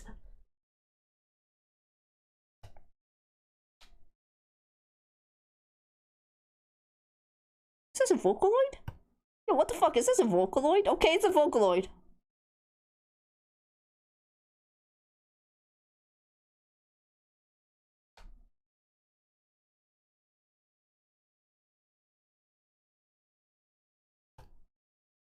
And then next, once she gets that situated, she'd probably go next to where Vlad is and actually ask the spirits, hey, can you also stabilize him? I know that this man has probably done a lot of, is not a good person.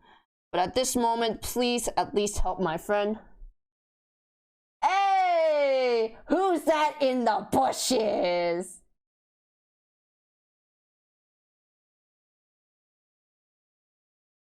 Who that?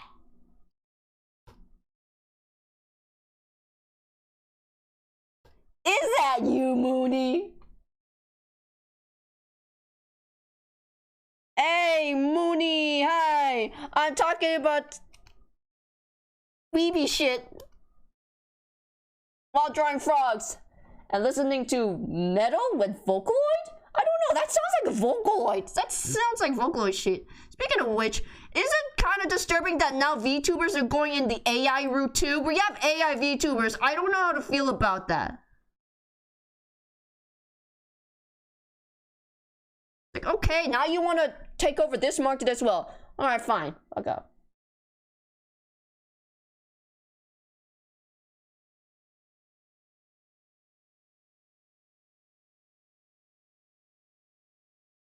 I think it would be fun to participate in a Newgrounds challenge.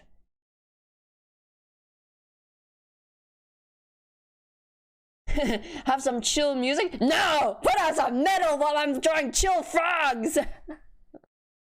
Well, one chill frog and one dead frog. Yeah, I don't know why I went there.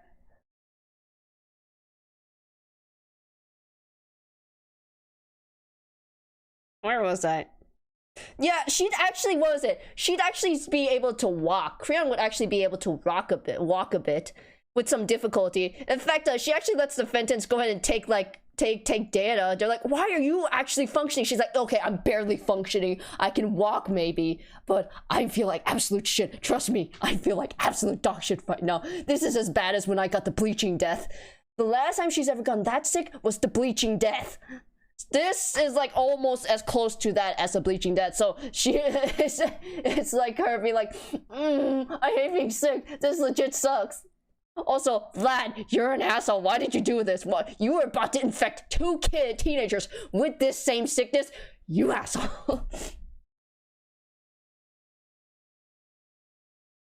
You know what? I really don't care. Weeb can be offensive as hell, but I embrace it. I embrace it. I embrace that I'm a weeb.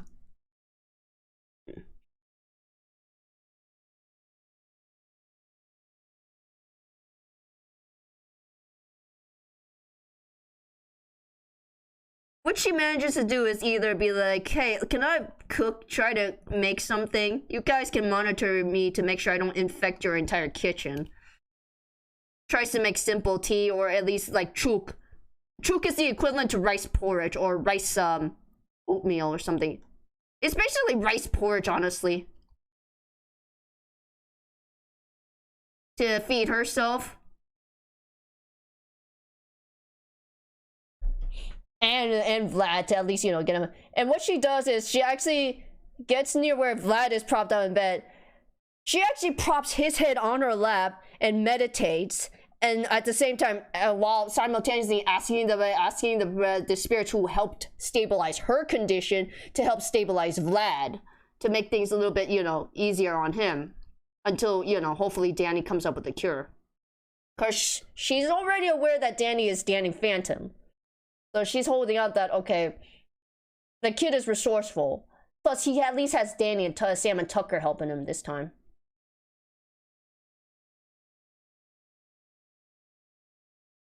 But I think at this point, Vlad is like already delirious with the sickness, but then he's like, wait, what the fuck? And Creon is like also delirious as well, because she's feeling like dog shit from that ectoacne sickness, and she's like, I'm gonna say this again. You're an asshole to think that you can go ahead and infect 2 kids with a seemingly dangerous virus. But I'm not gonna let you die out like this, because once you get better, I'm gonna ream you out even more. So you better so you need to get better, you asshole. So I can rip you a new one. And of course, Vlad can't help but be touched by this. He's genuinely touched that Creon is actually, you know, comforting him and actually seeking spirits to, you know, calm down the to stabilize the ectoacne from getting worse.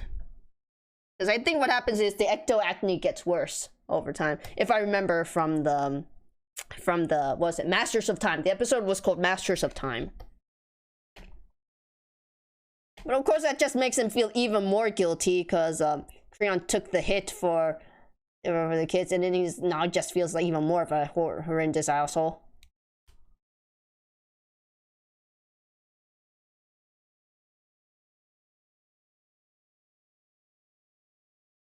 I'm not gonna add the little nostrils anymore. I'm just gonna keep it simple as hell.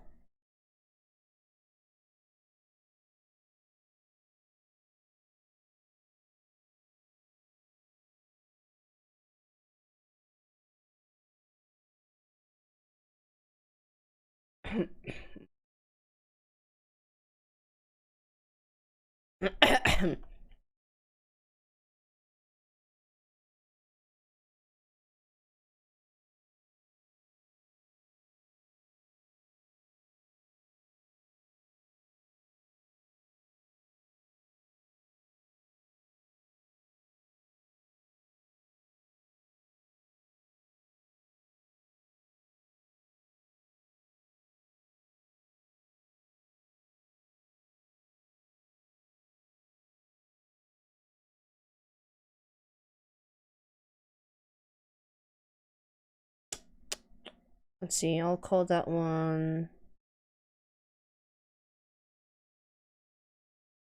20. I don't know if the count will be right, but who knows? I can always change it later.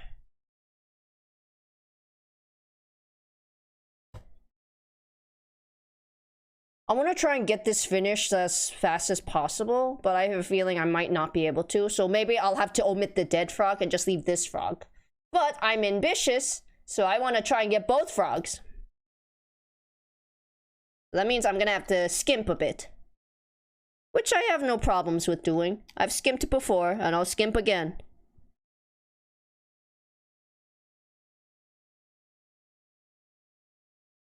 That's gonna make it even more worse if Vlad actually, near the end, actually tries to vivisect Creon before she, like, leaves. He's gonna feel even more guilty. That's gonna haunt him for the rest of his life.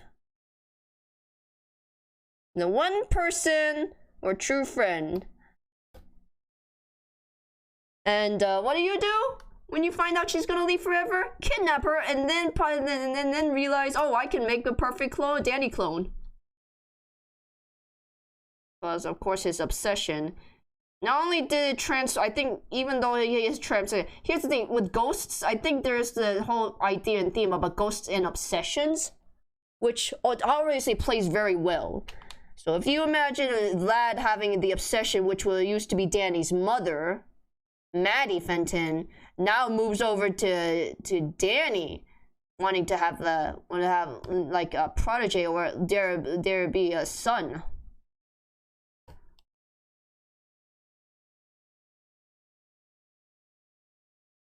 Because I don't know if you can really hide from Maddie that you're a half ghost now. And then the fact that you are literally hitting on, you are flirting with a married woman.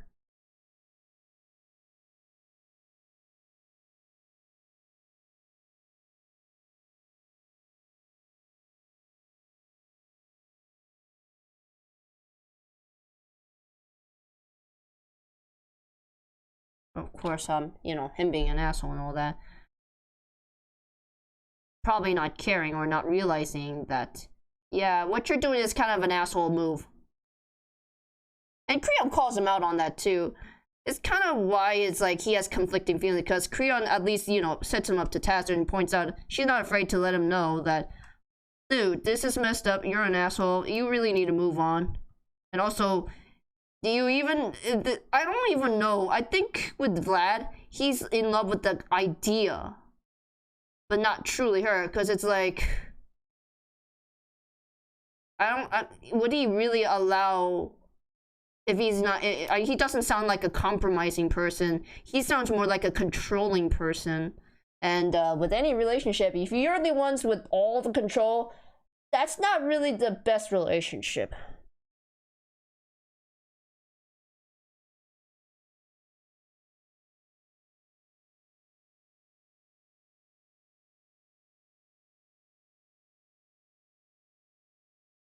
Not much of a good relationship there.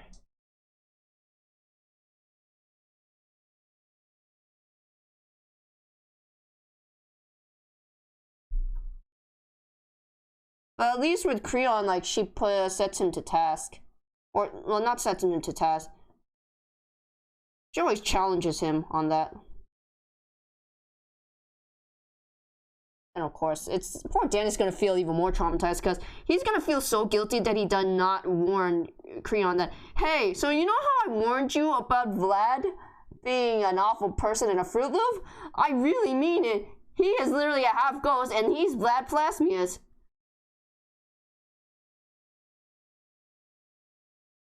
So he's gonna feel even more worse. But Danny, poor Danny's gonna blame himself for the fact that he wasn't, you know.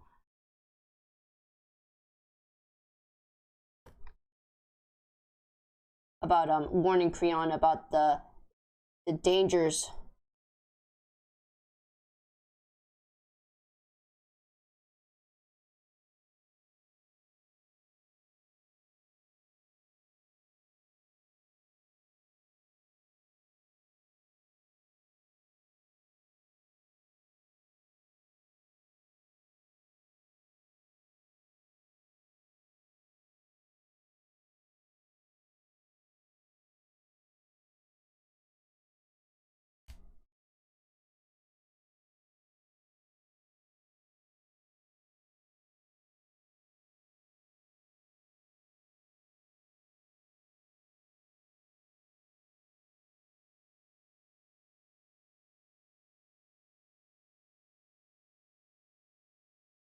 Oh yeah, that, don't worry, I get that a lot too. Yesterday I was like, what am I gonna draw? And I thought, I mean, I kind of have an idea, and then I'm like, oh yeah, that's right, that Newgrounds thing, let's try to finish that.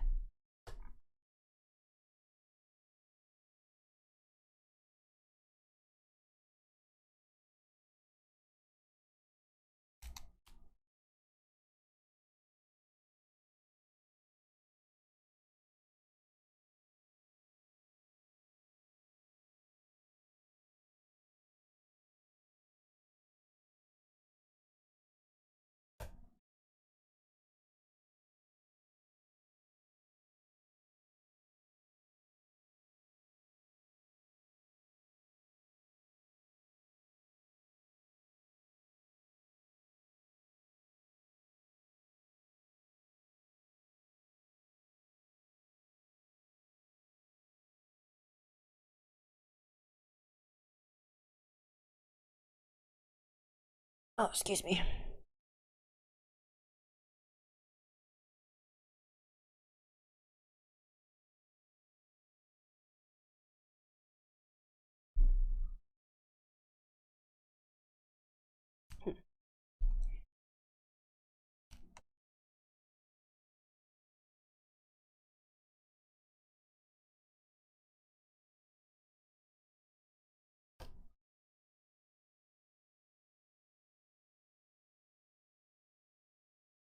Man, this song. Okay. A little on the nose, but hey, that describes exactly a lot of things right now.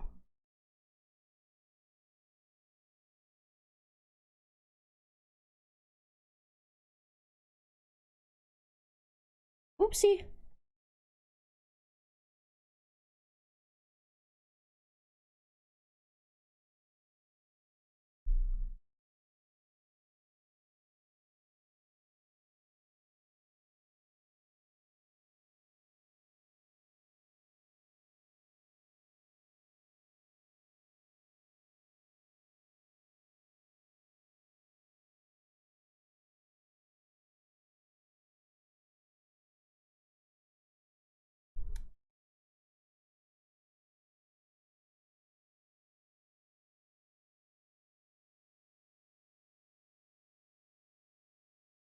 Honestly, Creon's gonna have to be questioning herself, wondering, okay, am I gonna forever attract assholes like this unintentionally? Which, unfortunately, the answer is yes. Yes. Your luck is kinda crap. Her luck is indeed kinda crap. Sometimes, what was it, when during espionage, she was known as Agent Ladybug. During the espionage missions, right, especially even right after she was kind of forcefully retired after contracting the White Death, the Bleaching Death.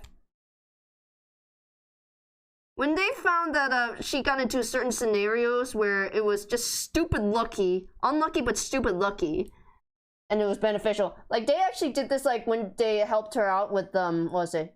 Bailing her out after she destroyed the big gangs that were terrorizing the crater gangs.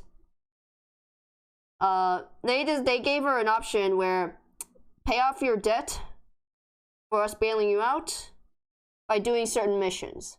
And these are not big times, these are more like espionage. Try to clean up house here. Because her getting rid of those crater grains, and with the evidence that she pulled out in public, where it was just unavoidable, even though it did make a lot of messes, some of the families that were connected to them, oh boy, it was a bad day for them.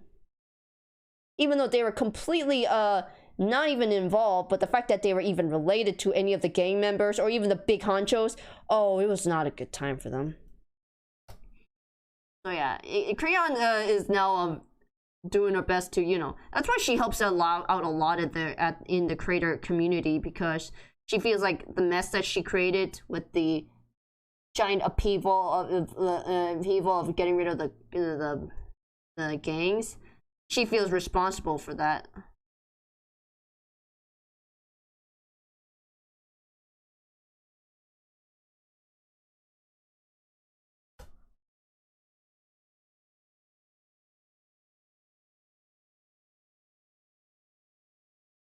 They actually call her Agent Ladybug.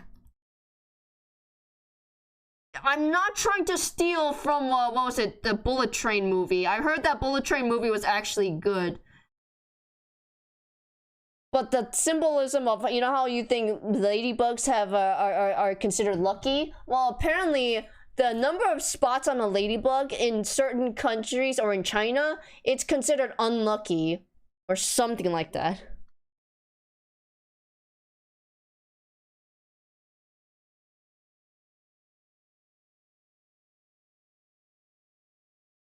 There's a really nice idea, this theme, where the number of spots on the ladybug symbolizes a certain bad luck.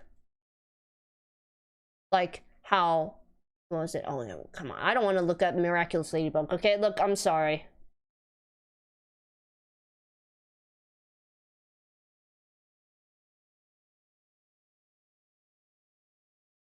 Let me see. Oh, in culture. There it is. Yeah, oh, what was it? Something about in another level, I think that was the number 7 or the number something, whatever number it was, the number of spots. It means that a ladybug would carry the sufferings of the world or something like that. Something like that. I must have misheard.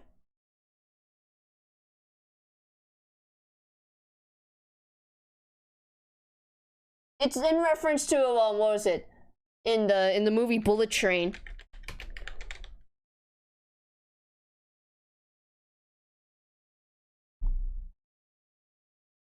And it's ironic too, the guy seems like unlucky. He always seems unlucky. This is like, why would you call him a ladybug if he's unlucky? But it's very much black humor because what is it? Oh, it's also based on a book. Let me see how much it is.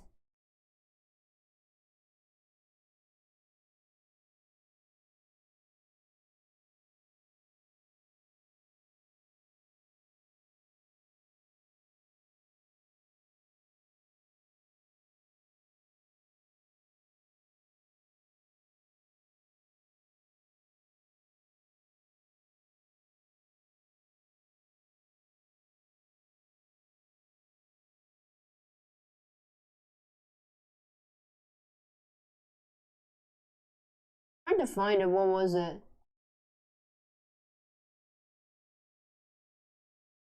There is a context to the ladybug. It's about like something about like the number of spots in a ladybug and that particular number or something.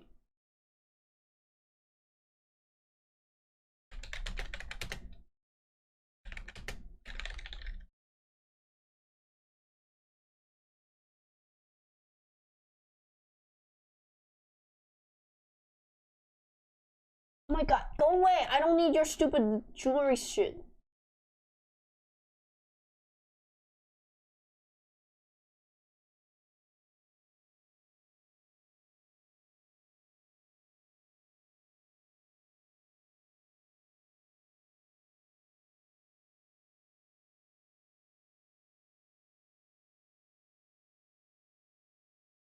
Okay, I'm only seeing good stuff here, but I wonder if something about, what was it?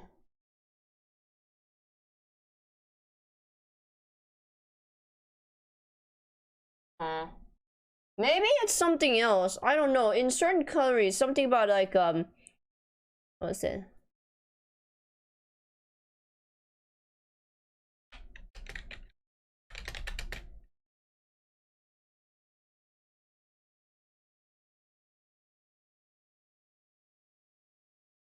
Where is it? I'm pretty sure I heard something about how why he's called specifically Ladybug.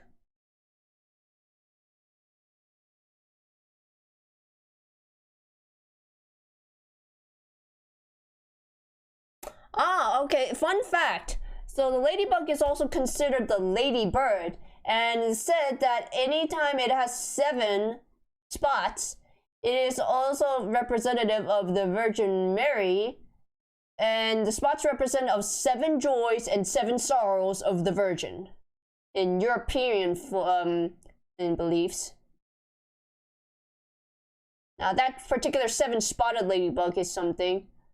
Let's see, end design, where? I know there's something about how, like, what was it? In either Asian culture or whatever other culture, it's a different context.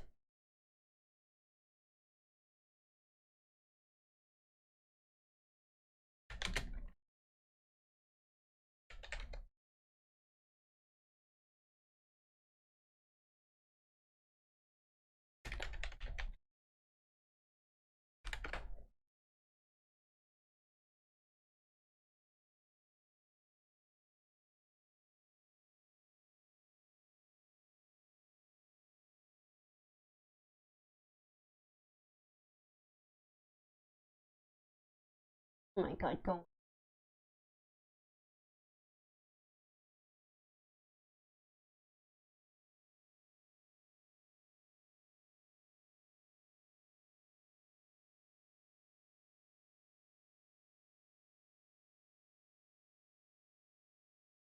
Oh, come on. Where is it?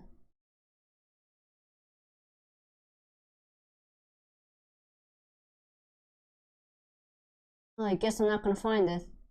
It's okay. You know, it's okay. I don't really have much time.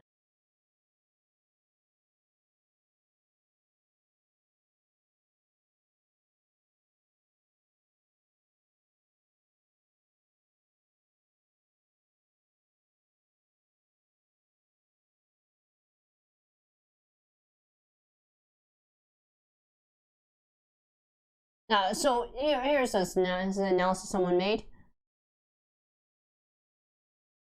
Like, you might think that lady with this guy being so unlucky, why would you call him a ladybug out of irony?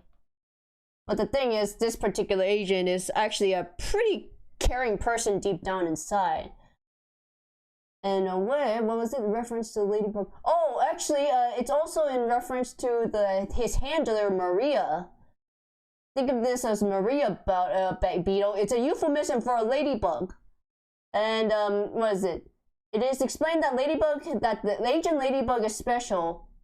What is it? Oh, or the bug is special because it absorbs the bad luck around everyone else, allowing others to avoid those woes.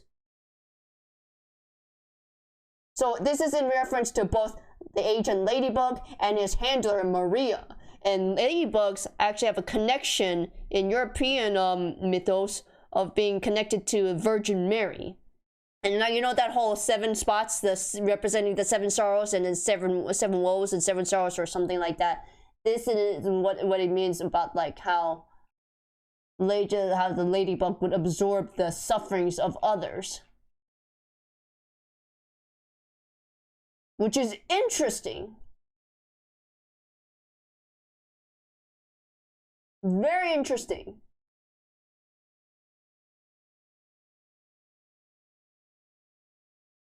So in a way, like, that entire movie premise is like how unlucky he is. Yet in a way, it's like fate's kind of pushing him in those directions, and how he's lucky to actually survive those interactions. Even though it's just absolute shit luck for him, it's still good for him in the end. That's kind Korean in a nutshell. She's unlucky, but yet at the same time lucky. That's why all this stuff seems to happen on her. That's like, if that was the one Looney Tune gag I would give her. She's simultaneously lucky and unlucky. Like a lady, like, that's another idea I kind of like.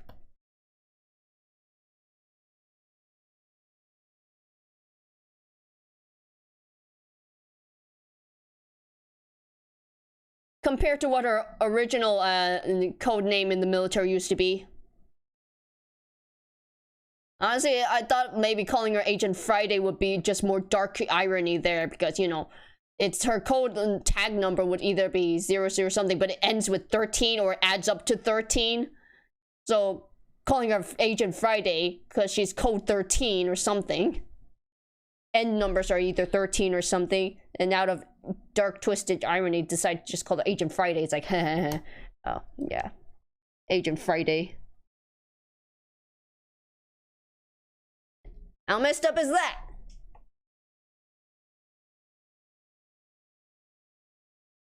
So yeah, Korea's gonna get shit luck for a while in dimension hopping. I mean, she's gonna get shit luck for the rest of her life like that, but at the same time, it kind of works out. It's the stupidest way, like, example of things working out for the best. But then at the same time, she learns to, you know, make the best out of it. Because you can have something, it's a life throws you lemons, you make lemonade out of it. Or a bomb-ass cocktail.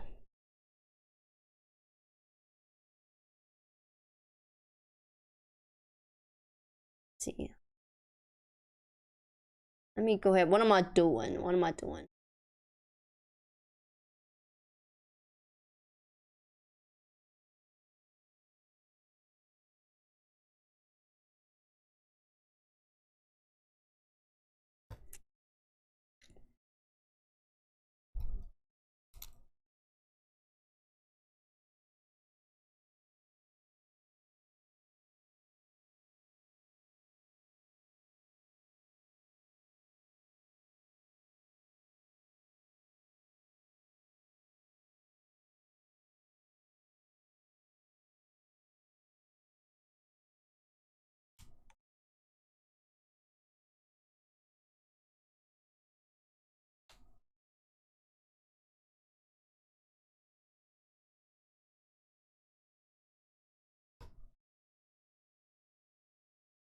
Honestly, if Vlad ever had wanted any chance of either salvaging whatever relationship he could possibly foster from Creon, it's like, it's probably gone after, you know, the whole debacle of accident of kidnapping her out of impulse, and then deciding, wait, I can create my perfect clone of Danny, and I got better genetic material this time. In a twisted fuck up way.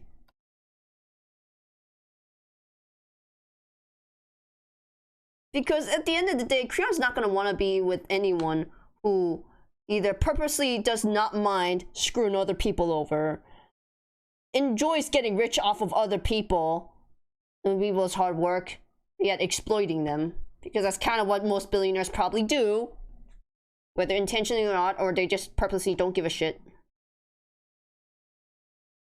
Like those missions where she was under espionage when she was either... Actually, no. Her codename would be Agent Friday when she's during espionage, during her espionage time.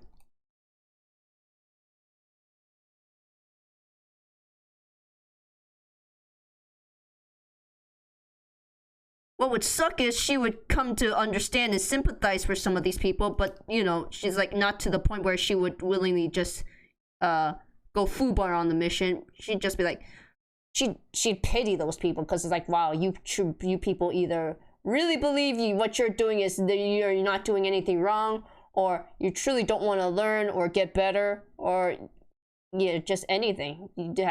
Yeah. Because anytime she had to commit to making a fake relationship with, establishing any sort of fake relationship with those people, she'd feel horrible because she'd come to care for them in some way, and then feel horrible when she ultimately has to backstab them. Do they know it was her? No, not most of them. Most of them don't even know. Some will eventually catch on, a very few. But by then it's too late. They're sitting rotting in jail or they're dead.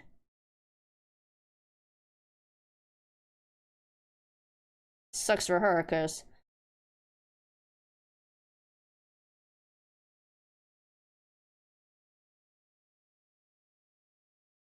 I do the tongue. I'll do the tongue coloring later. Or maybe just don't do the tongue coloring.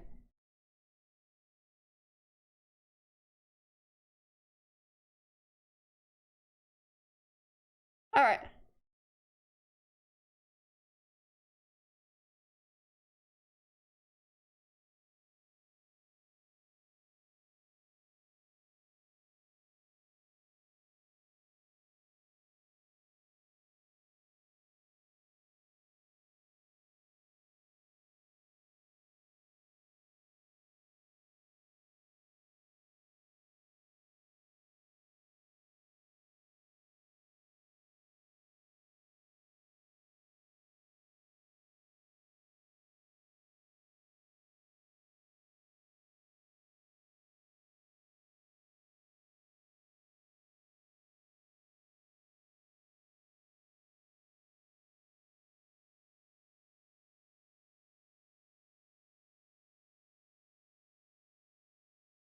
Oh, basically, well, that's classic case of Vlad fucking up, fucking himself over because he couldn't decide that he wanted to change for the better. Instead, what does he do? Result to still continuing to be an asshole or reverting back or taking major 2 steps backwards.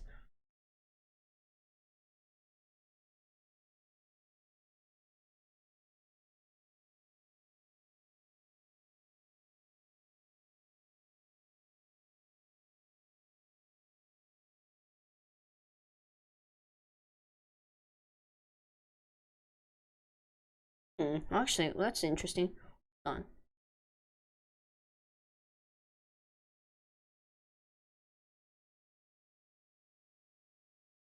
Oh, okay. I realize.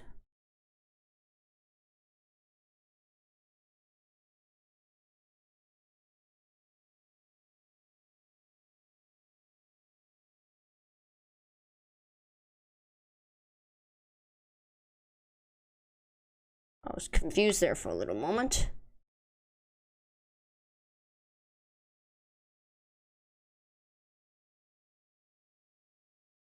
Oh, that's gonna be a weird transition from going to here.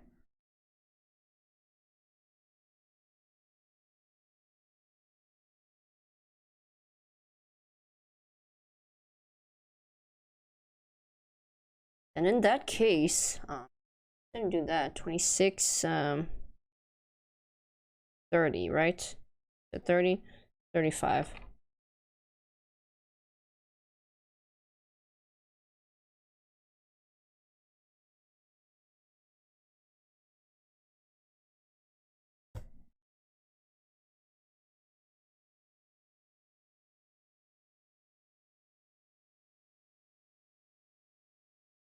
Eh? Oh, what did I do?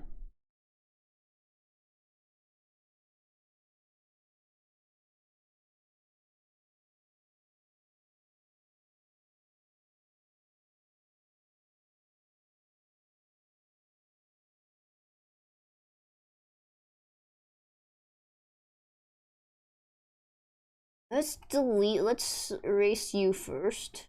Let's erase everything here first. Make that easier. Make it easier on me so I can figure out what the fuck to do. The fuck to do's. I want to get to that position.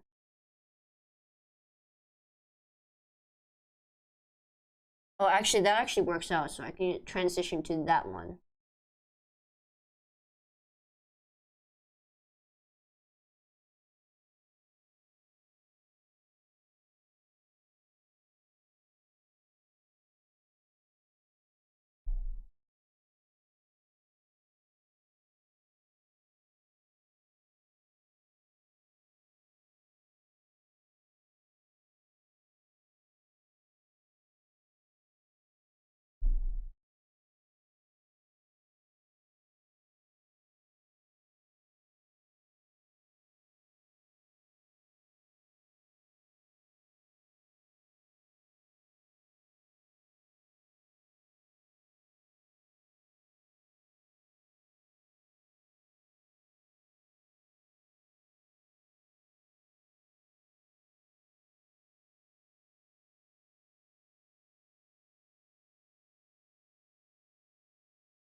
Honestly, if Vlad ever wanted Creon to ever stay by his side, he's gonna have to give up a lot of things.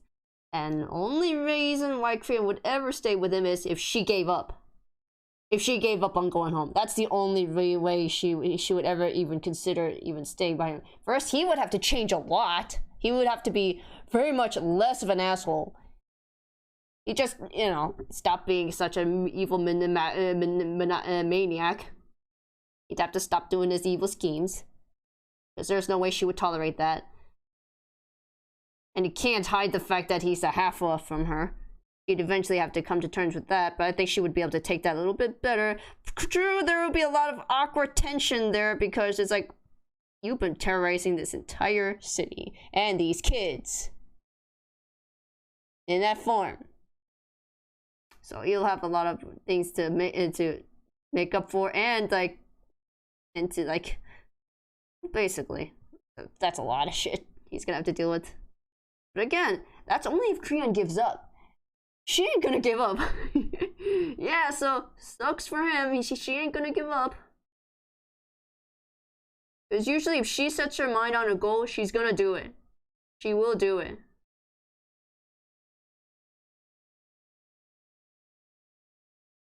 And in the end, that's still very much what Vlad would do. Purposely, that would be on brand for him to steal someone else's girl, honestly. But again, that's only if Creon gives out. She ain't gonna. So yeah, sorry Vlad, the only way you'd have to do it is to make her give up, but she's not gonna give up anytime.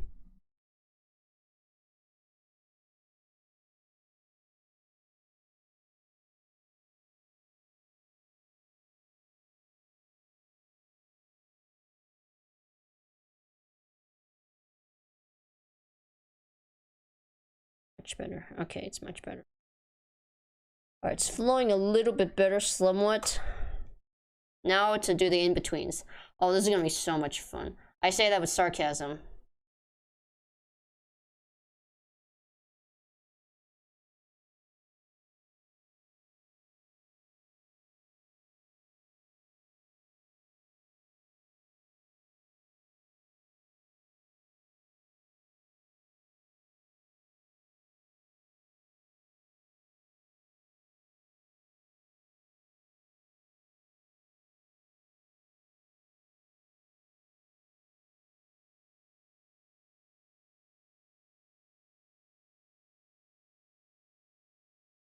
Uh-oh. Uh-oh. Why is it doing that? No, I hate it when it does that.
Let's see.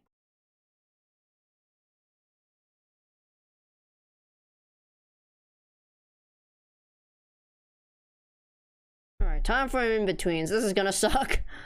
I am not gonna draw all those fucking in-betweens. Fuck that. Okay, I got,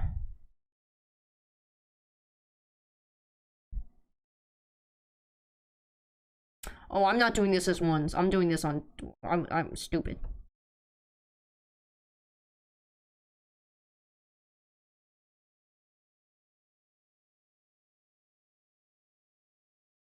I'm animating on twos. I'm not doing this on... Okay, 1, 2, 3, 4. Okay, now I'm gonna move you over.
I want to move that.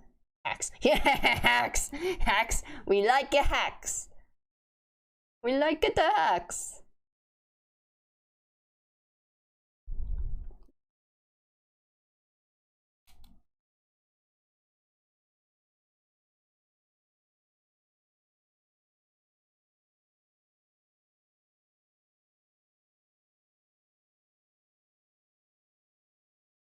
I sound like that one Mussolini character in the Guillermo del Toro. I like a puppet. I like the puppets. I like a puppets. Of course, a fascist dictator would like puppets.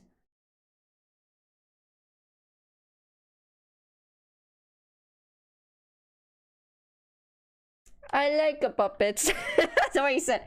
I do not like these puppets. Shoot him.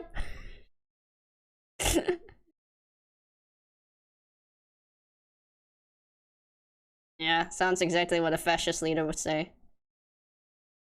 Especially after Pinocchio decided on the debut of the whole propaganda play. What does he do? Change it up and be like, eat shit. Literally, eat shit. Really, eat shit. That's what he's basically told Mussolini. Eat shit. He changed up the lyrics and somehow they improv to the point where they had a poop puppet. How they did it that fast, I don't know. To account Volpe's displeasure, but this is the easiest way to get yourself killed. Insult your fascist dictator. I do not like these puppet. Shoot him.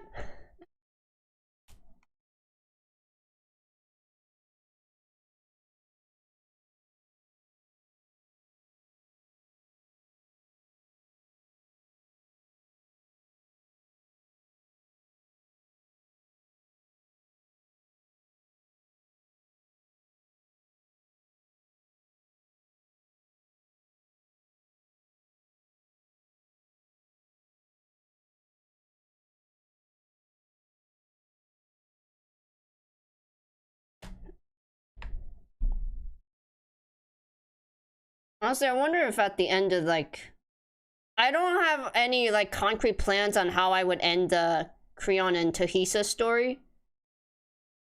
They would definitely be endgame, but it's not easy. It was not an easy picnic for either of them because at some point, Creon, after manifesting her full full mutation, that brought a whole lot of other social issues. So not only she and Teresa already were already being scrutinized because it's an anthro and a human getting together.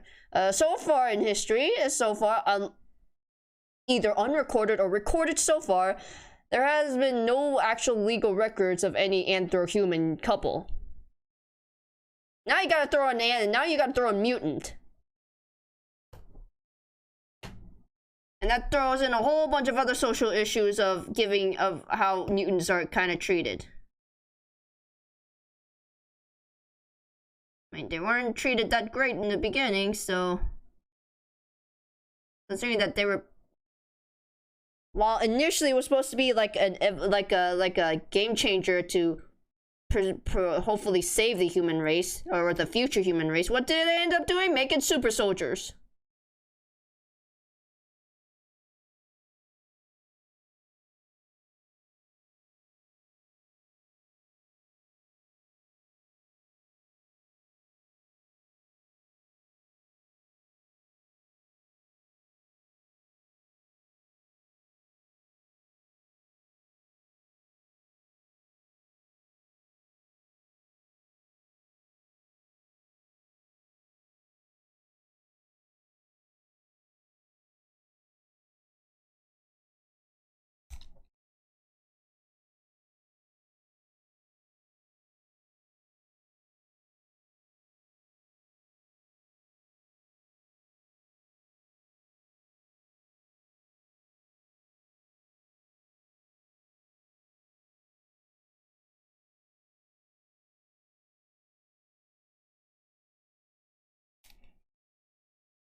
Oh, TF.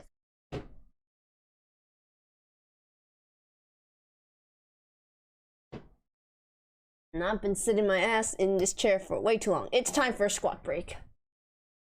Or in this case, actually, it's time for me to. I'll be right back. I actually saved my. Yes, I saved my. So, here's what I'm gonna do. I'm gonna brush my teeth. Probably sure it's gonna be stained with the fucking teeth. Be right back. Wash out my.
I'm back, but I gotta do a little exercise break because my ass has been sitting in that chair for quite a while.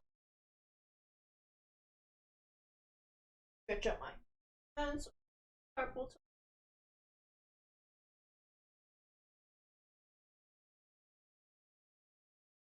I hope you all are enjoying the music and the chill vibes and the froggos.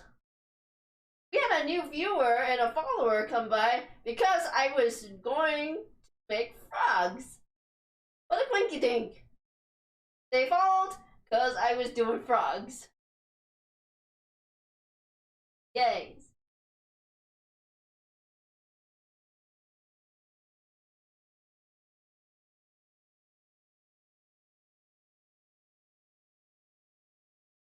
Alright, you go to sleep. Alright, you get your rest. Thanks for dropping by, though.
Making sure I'm stretching out my hamstrings.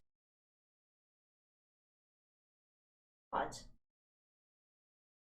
Yeah, particularly since I've been sitting in that chair for a long while. I really need to do those stretches more. Like, preferably every 30 minutes. What, you know what happens. I get in the zone. I sit in my ass there.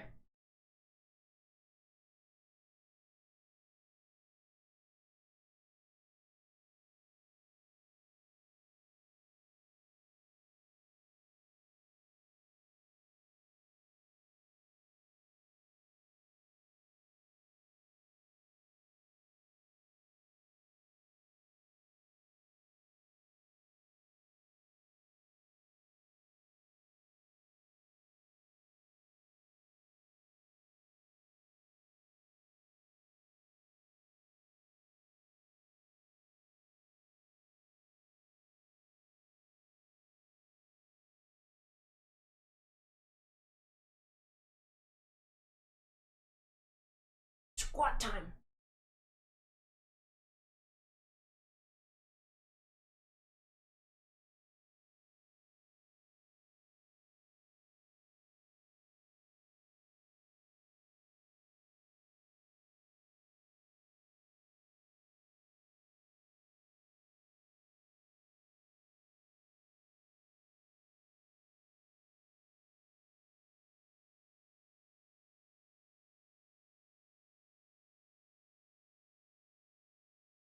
I really do have to get like this duct tape thing looking.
Adequate. Because, fun fact, if I'm sitting at the desk at a certain fixed position, that's gonna raise a lot of tension in my neck, which is also bad. for like overall back and spine. So I'm attention back a little bit.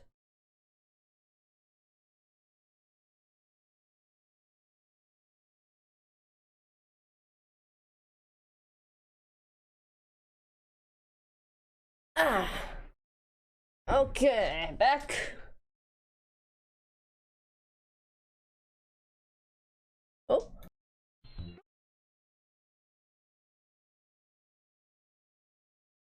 Oopsie. Oh, where was I?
Oh no, the idea of honestly, I thought that was like a crack ship that came out. It's like, yeah, I don't see that ship working on functionally or at all.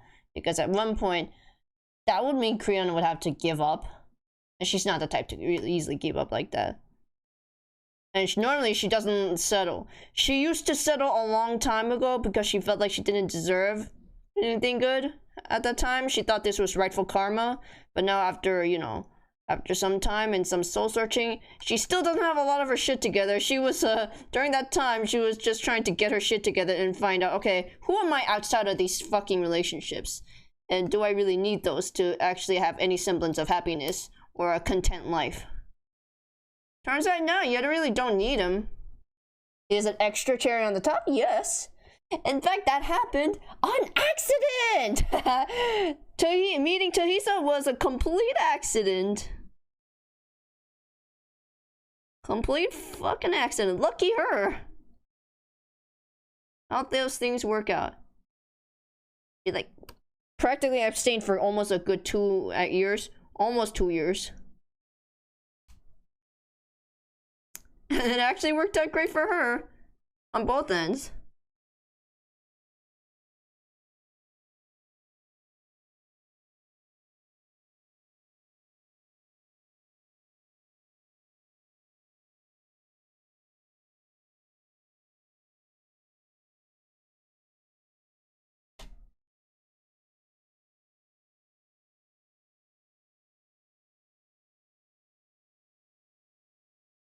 You know, I'm a little torn about some things with the if near the end with Creon and Tuhisa. I definitely know she's gonna end up staying in her complete mutant form. Her mutation would be complete. In fact, she wouldn't even be a full mutant. She'd be a different category that the scientist has categorized. It would literally be Chimera. She and Hinder, one of her oldest friends. One of her oldest war buddies. Probably one of the only ones who are alive, still alive. I mean, that guy is, he did take on the moniker of God Killer. That's what he calls himself, God Killer. Because his one purpose in life right now, so far, kill the very person who created him. It's not, and that might as well be the scientist who created him. Cobbled together. His Frankenstein, basically. He's going to kill his metaphorical god, basically. That's hence why he calls himself the God Killer. Man is OP as fuck. He too is actually a kind of a chimera. And well, he was more of a prototype to a chimera. And Creon is like that very first actual like attempt at the chimera. So Hinder's experimentation and success, which was kind of a lightning in a bottle situation, has led to him trying out something new and perfecting it and tweaking it with Creon when he found her in that one bus wrecked bus incident.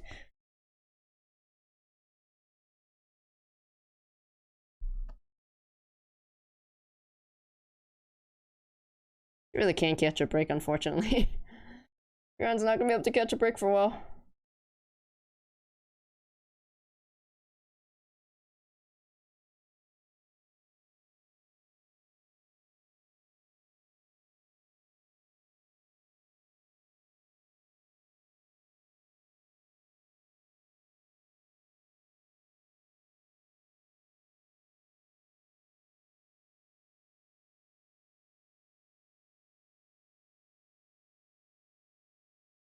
Oh, actually, no, instead of doing that, I'm gonna duplicate that.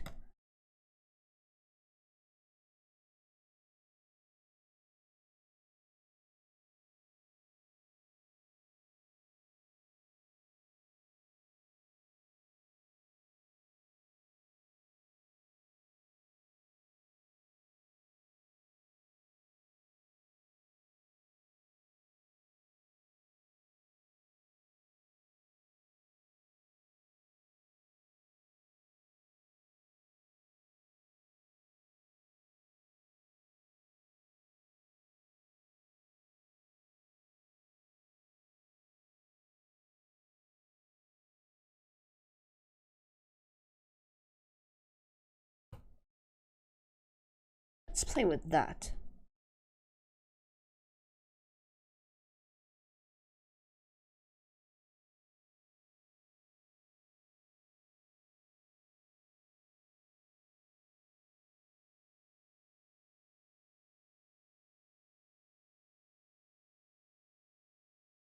You got these nice little frogs in here. Demonic howling.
Okay, made a mistake.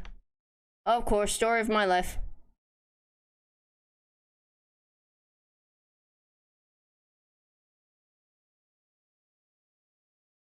I kept them.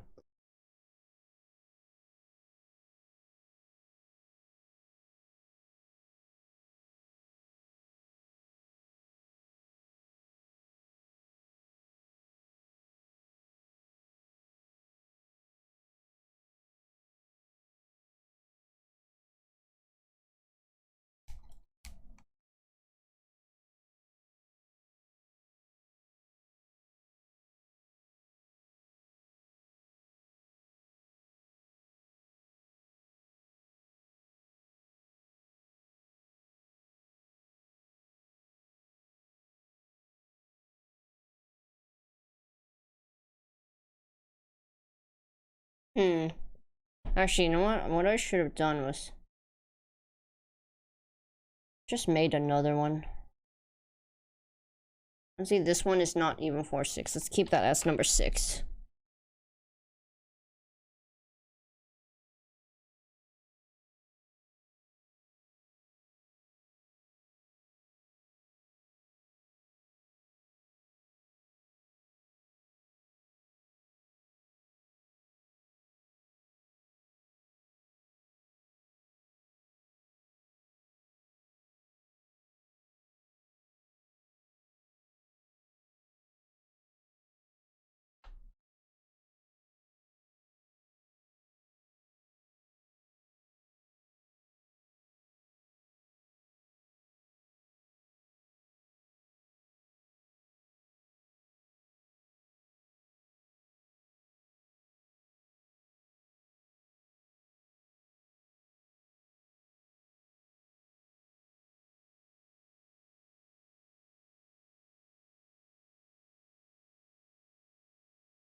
Actually, I'm not happy with that.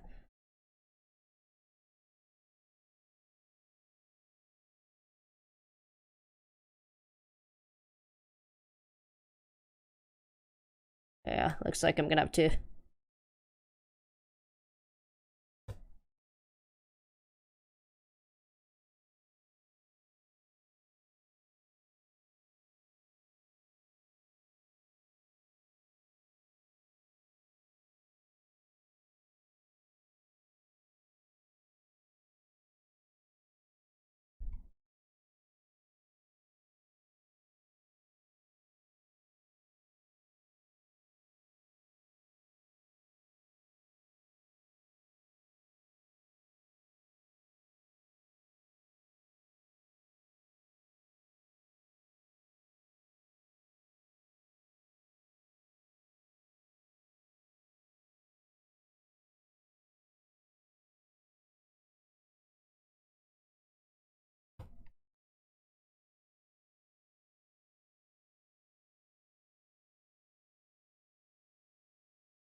Hmm.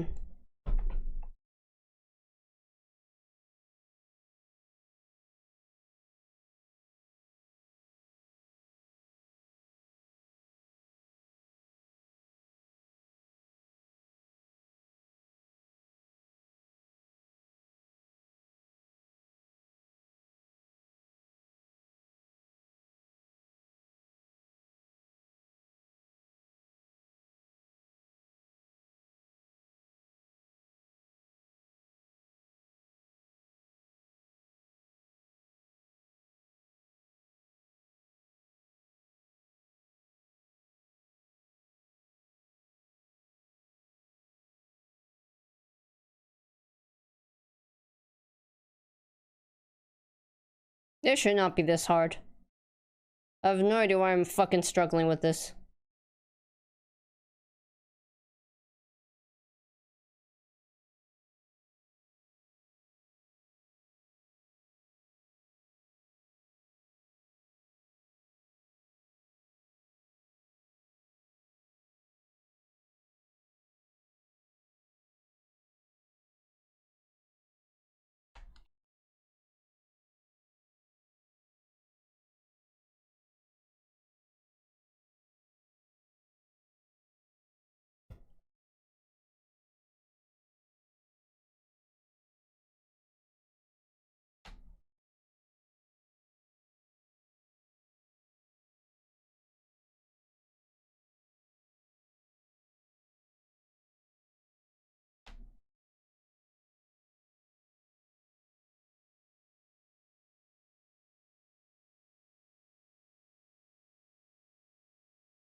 Save, save, save.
Honestly, should have just done this from a while.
Oh shit.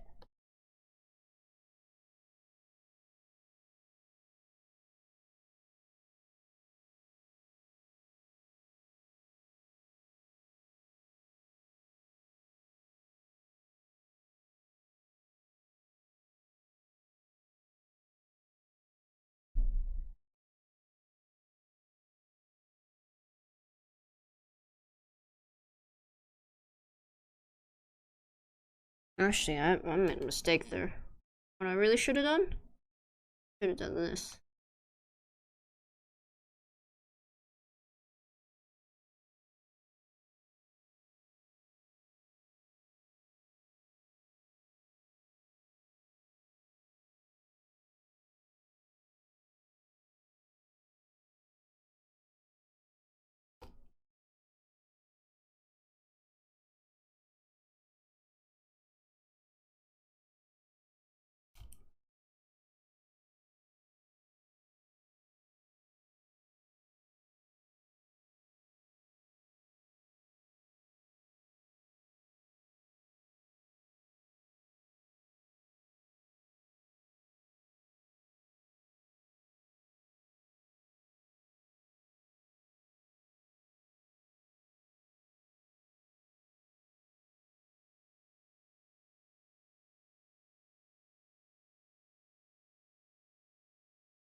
Hmm.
Oh, this is gonna be so fucking confusing.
Actually, maybe I'm putting way too many frames than needed.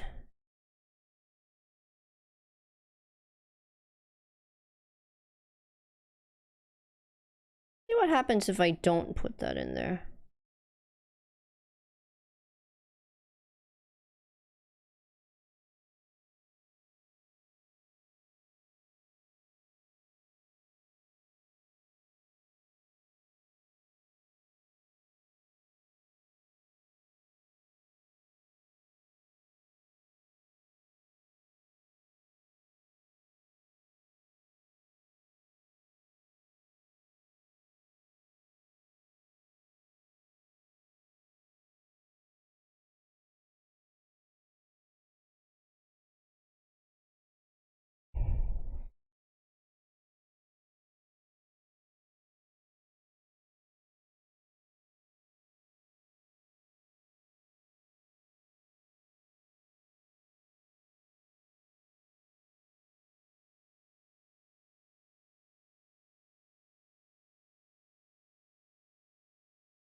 Oh, I'm gonna be doing a lot of head scratching here.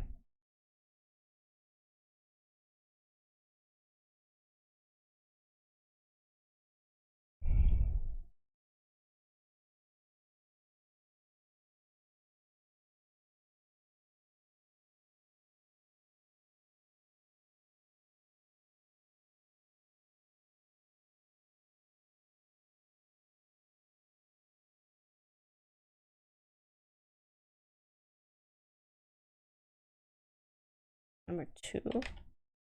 Well, this I will convert to number 13.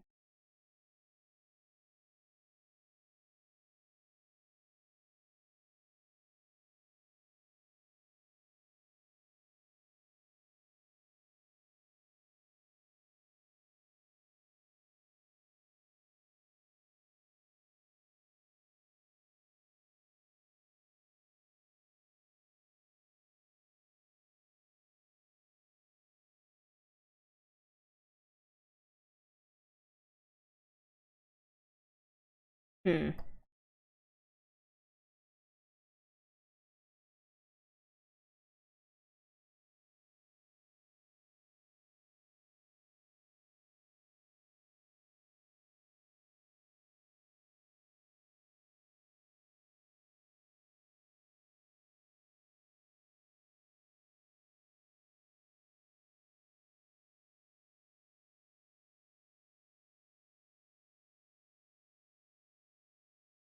Hmm.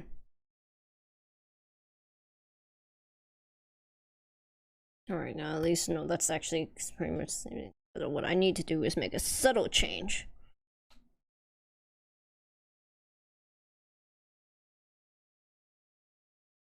Subtle change.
thing. I don't.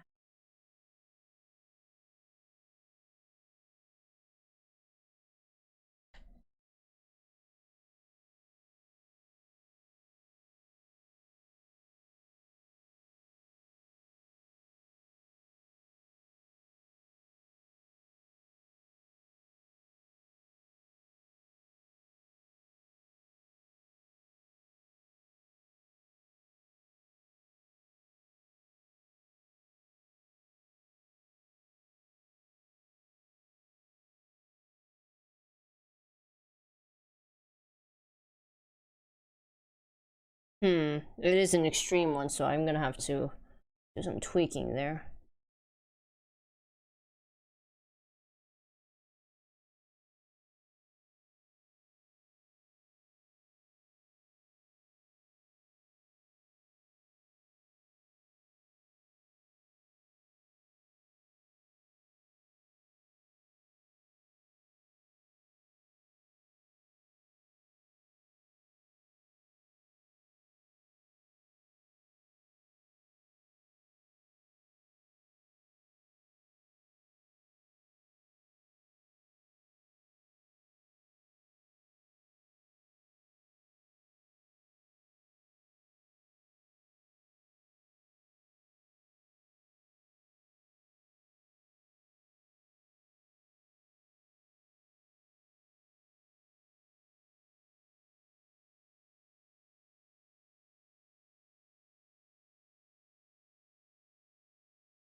Sure, I'm not very talkative right now. I'm trying to get into the. I'm not as close. I thought I would like to finish this as quickly as possible, but I think I made things just more complicated than needed.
Actually.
Okay, I think I'm doing way too much than that. Here's what I'm gonna do.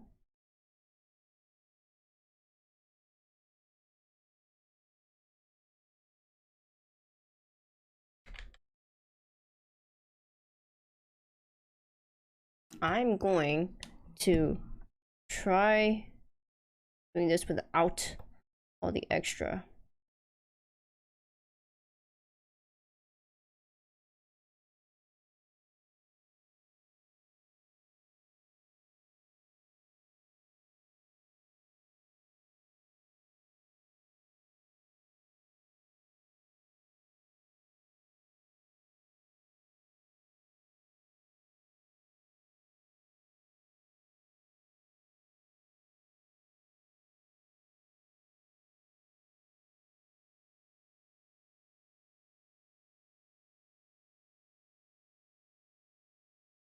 Because I think this has gone way too overboard than needed. I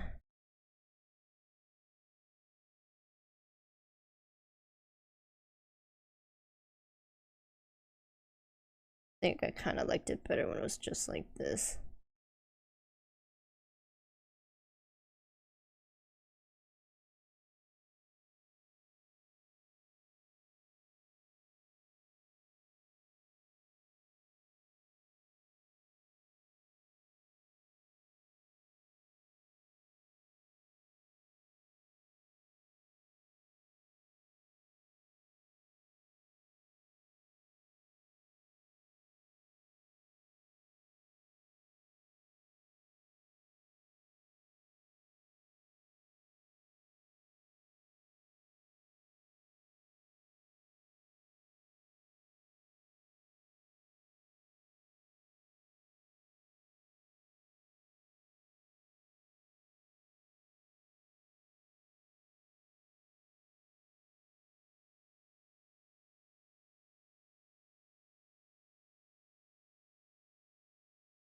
Is there a way to just delete the ones that I'm not using?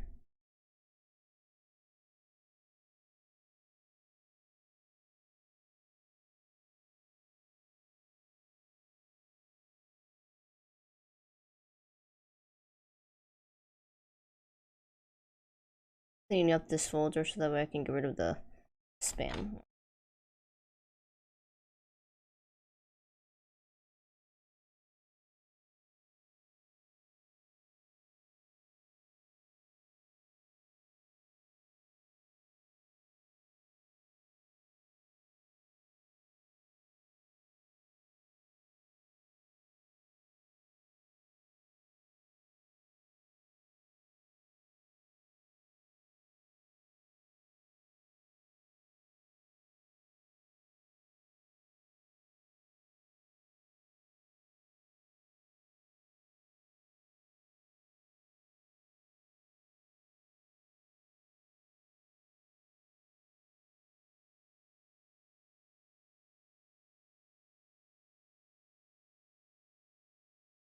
Oh, nice. Oh, oh, oh, oh. Staying alive. Staying alive.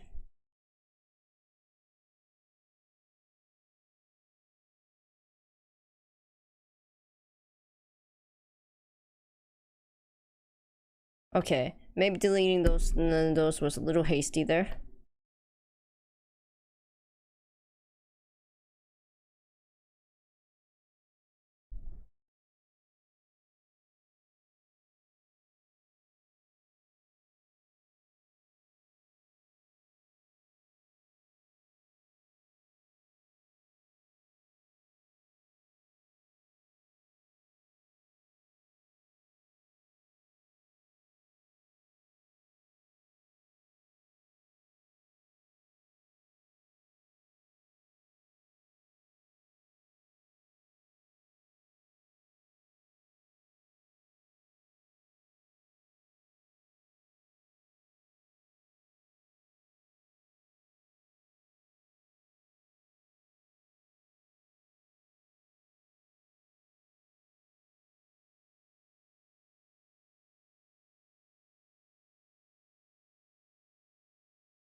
Nope.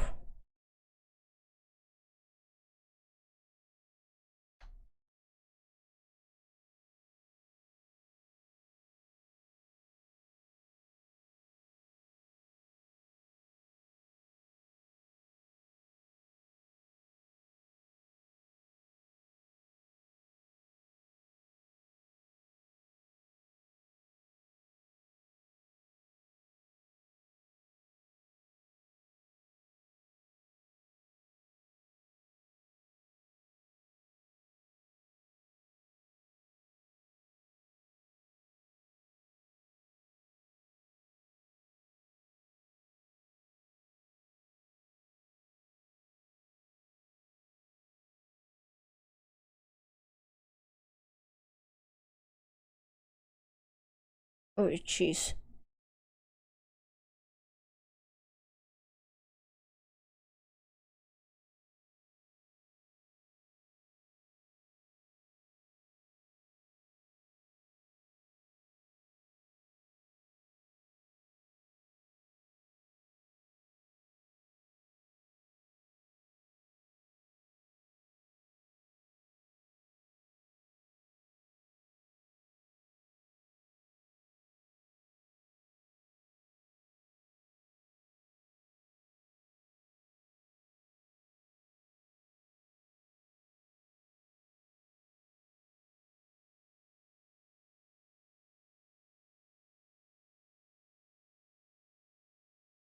Well, trial and error.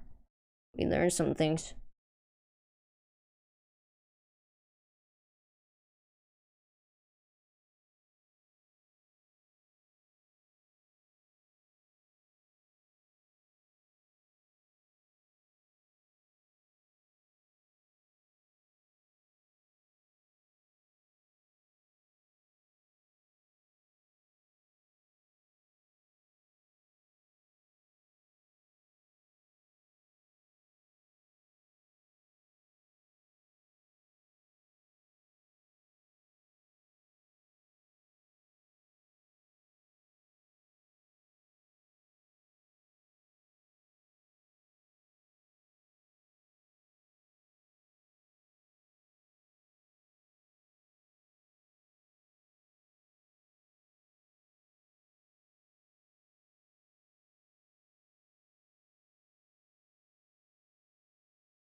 Wait, what?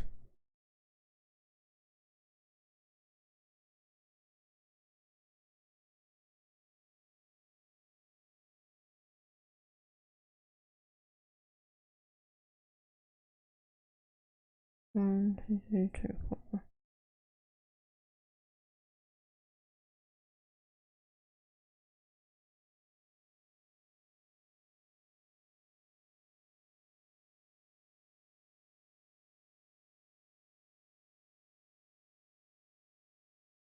Okay, I'm confused now. What the fuck did I just do?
Oh, I just realized something.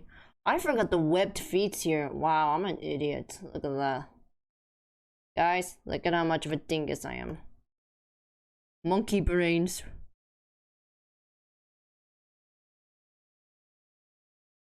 Truly monkey brains. Oh well, that's some character. I look weird as fuck.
Alright. Oh, time to.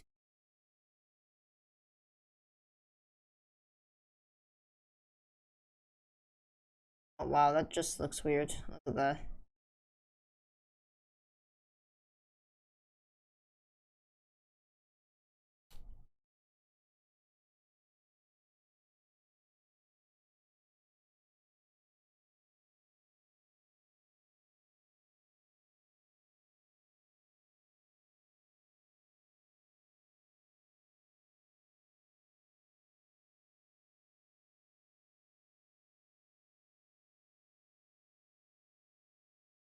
So weird, I don't give a shit now. I really don't give a shit now. I should have been done with this fucking thing.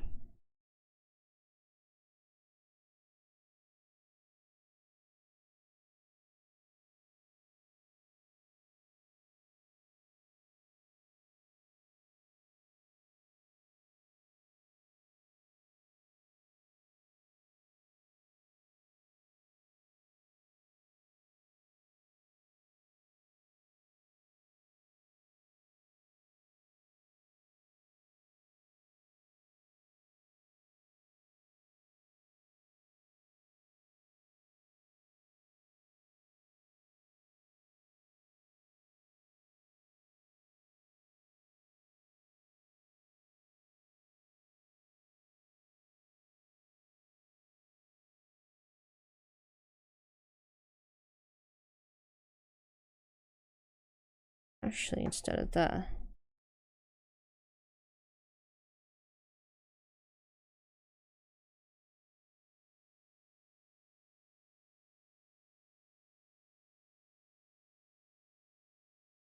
Okay.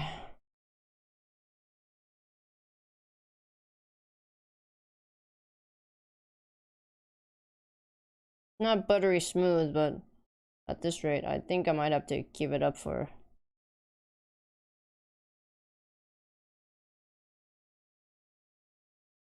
I might have to just reel it in, because anymore, and it's just gonna get so much more convoluted and complicated as is. Look at all these little extra things I added.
You know what?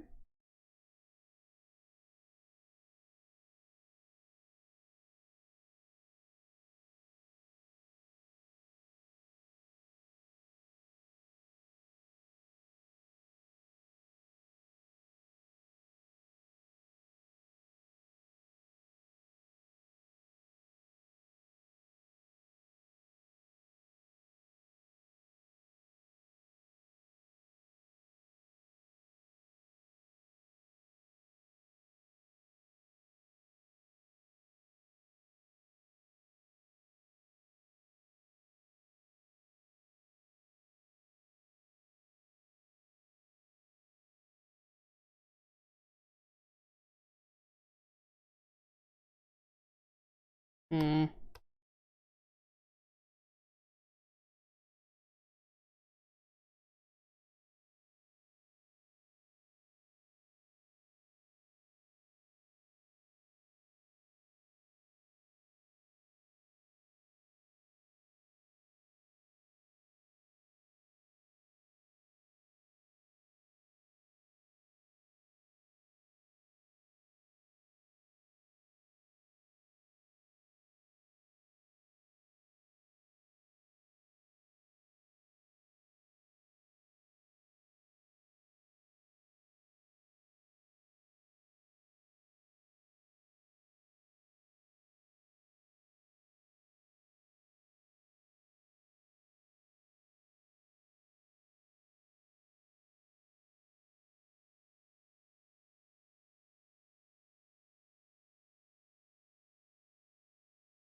Okay.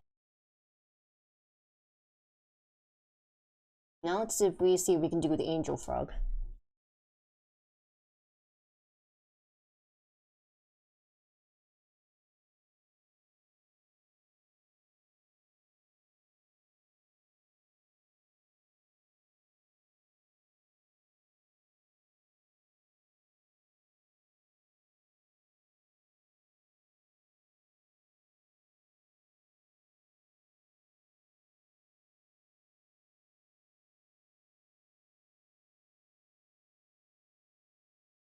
Oh wait, oh man.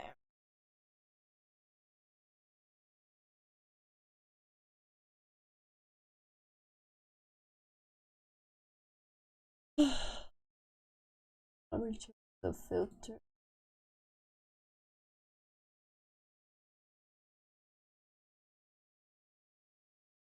Yeah, okay, cool.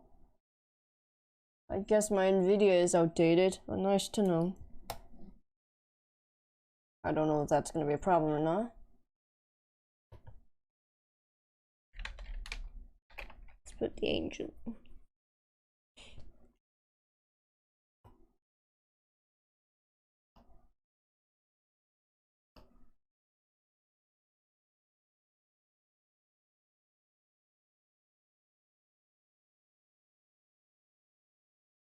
I'm gonna make something this derpy as hell.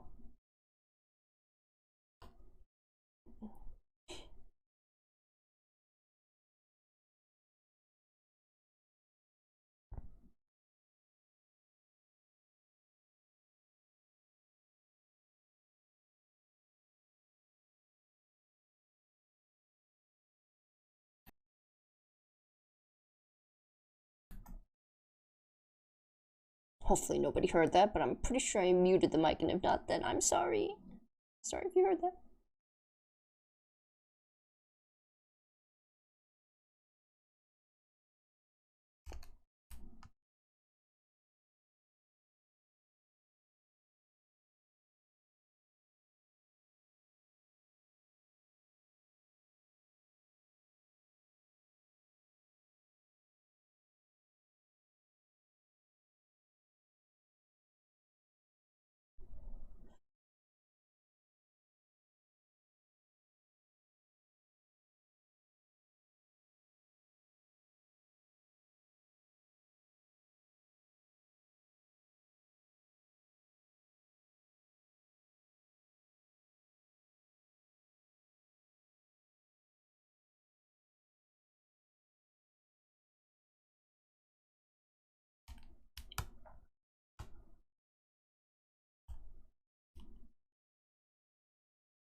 Oh, wait. If I want to animate that, then I'm gonna have to put the color in the same one. Oh, yeah. Ay. This is gonna be fun.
Oh, yikes.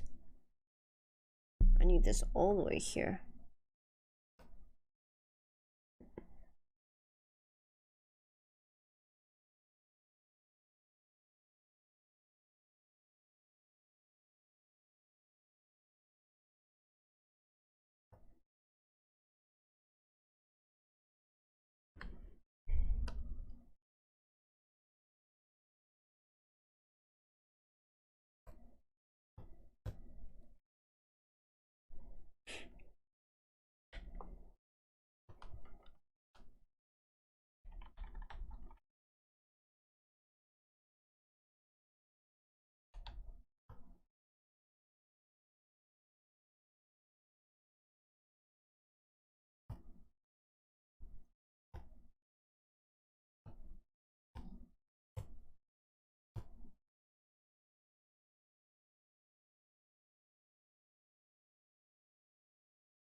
Oh, oopsie.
No.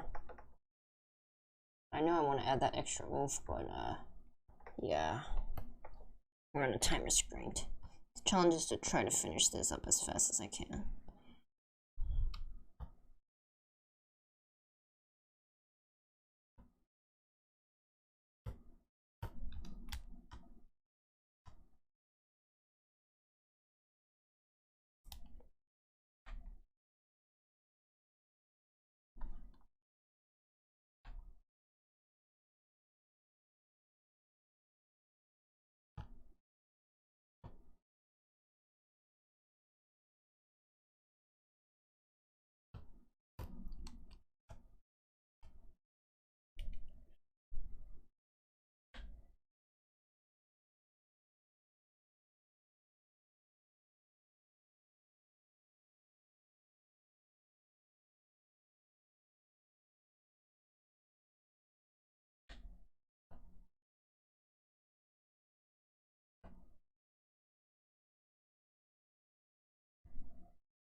Oops.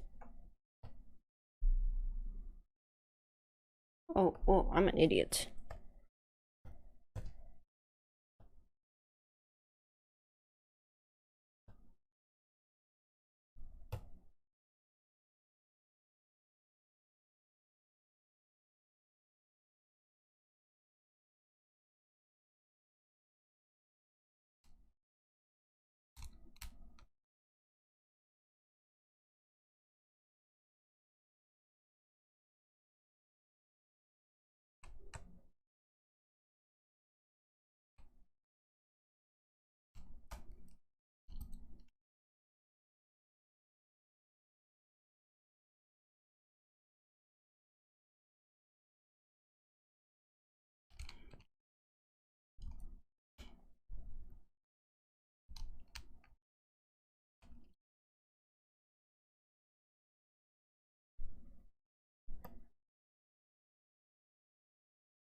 Hmm.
Huh? Oh gosh. Or did it pause?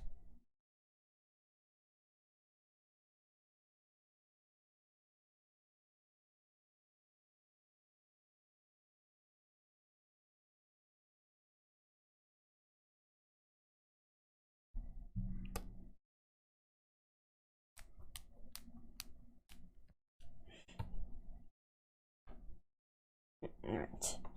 Here's where it gets fun. Let's experiment with this.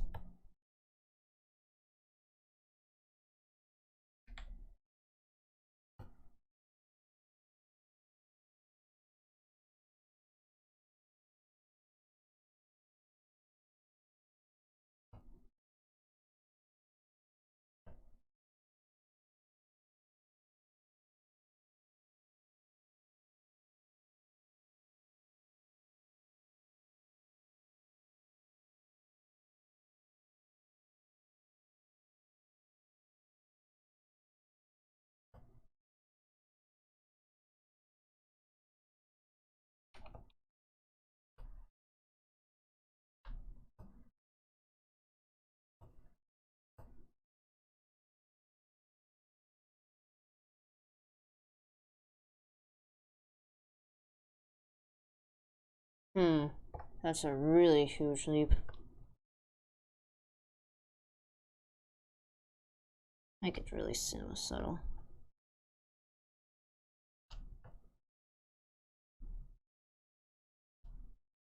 Keep it very subtle.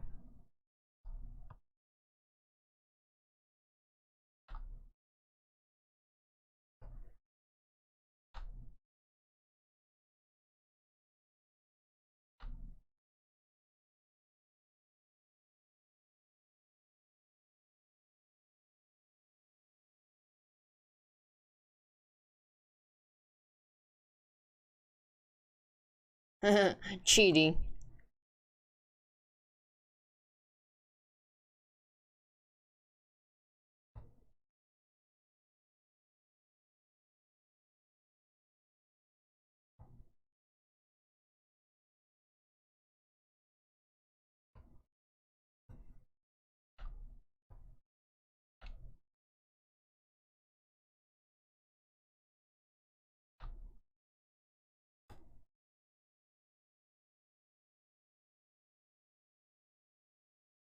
There, now I just gotta add some color to that one. Okay, so we cheated. I don't care. I'm so fucking lazy with this shit. I want to be done with this. Right. Now, in the meanwhile, I do have to add color, but first, let me add this big frog simp. Big frog color. Oh wait, what am I doing? I gotta do this. Big frog color. Big frog color.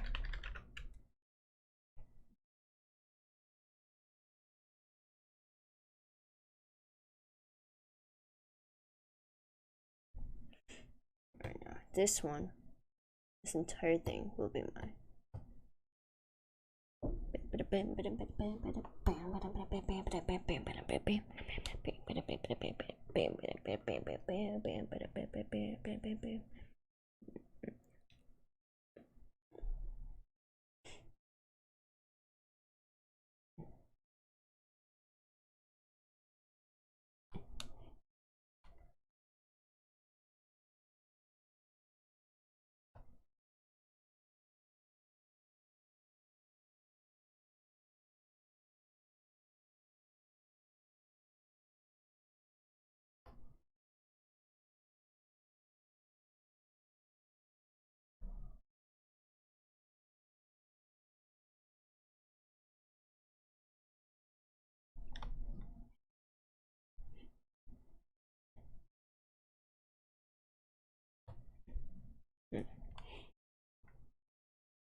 I bought these things, so might as well use these.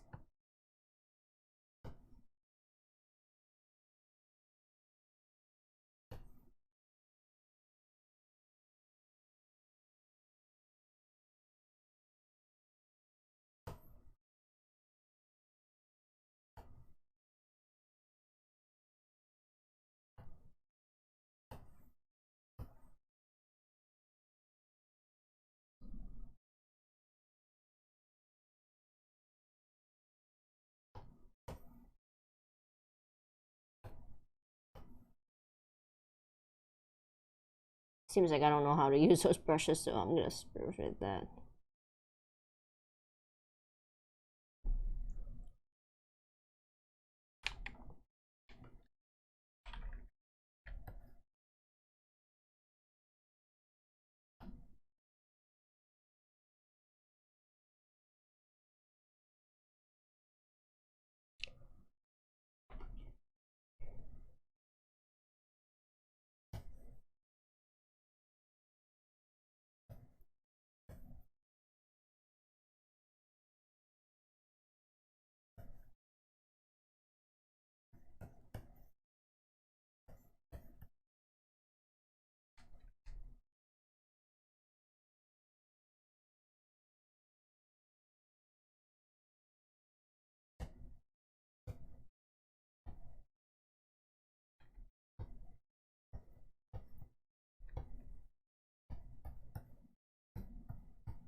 You got 10 chip slips. Oh, to eat. Okay. I was about to say, what do you mean? You got 10 chip slips.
Okay, no. I'll do it quickly like this.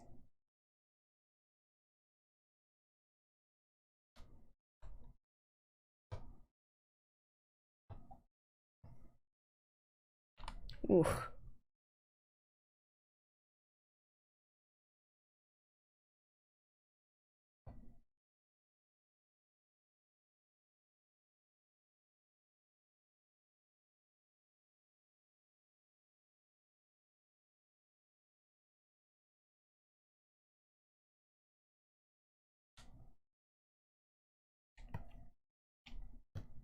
Nope.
Oh, pff, I'm an idiot. Oh, pff, I'm an even bigger idiot.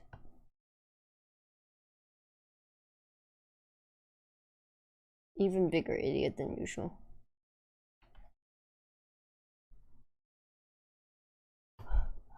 I swear it's like, why you no work? Oh, I'm an idiot. Of course.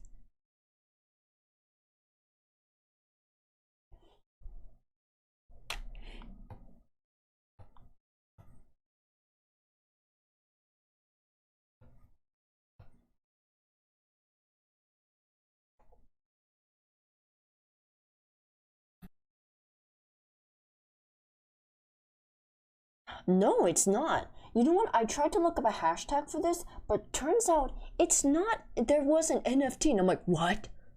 And I'm hoping to God it's not. I think here's what I'm actually doing. What I'm actually trying to do is this Newgrounds collab. And I really hope to God this is not gonna be a fucking NFT, or I'll be fucking pissed. But then again, it would be my fault if this ended up being a thing. So here's what it is.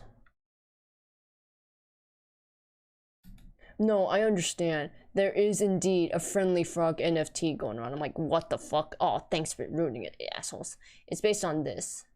This is like a spiritual successor to Taka's Cute Cat collab, which apparently was a thing on Newgrounds. Yeah, that was the thing on Newgrounds. Someone did a whole bunch of cute cat collabs. So basically, the rule is just either 1 or 2 based on these two. But yeah, I was a little concerned too.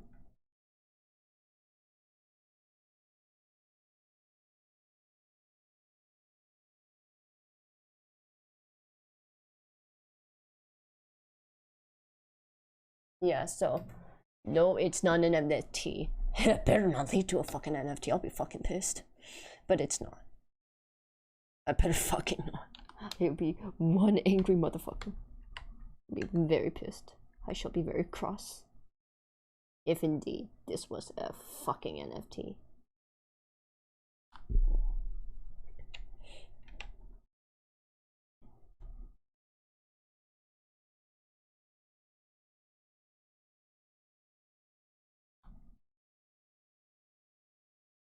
Let's just fucking do this. I'm fucking done.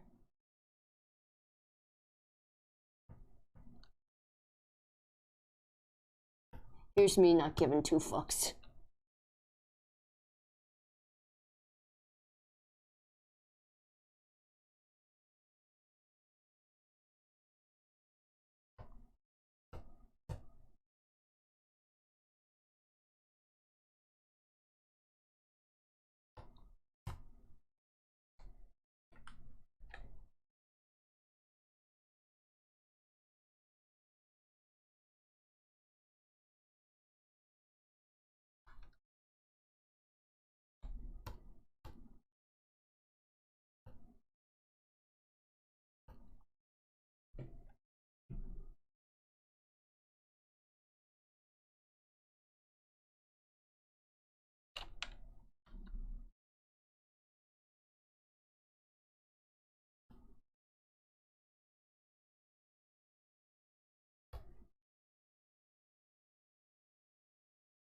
There. Alright, let's make sure.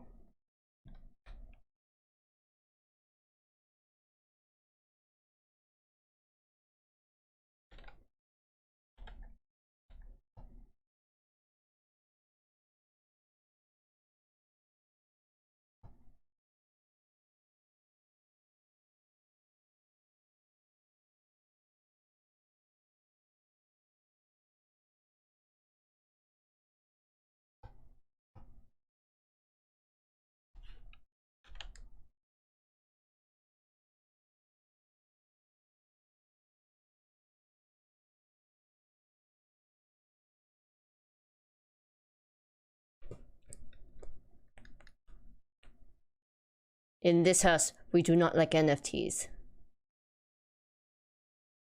We shun them.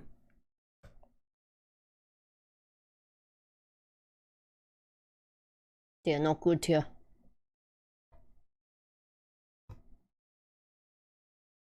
Oh, whoops. I'm an idiot. Okay, this is gonna get confusing, so what I'm gonna do is put it right up here so I can actually know.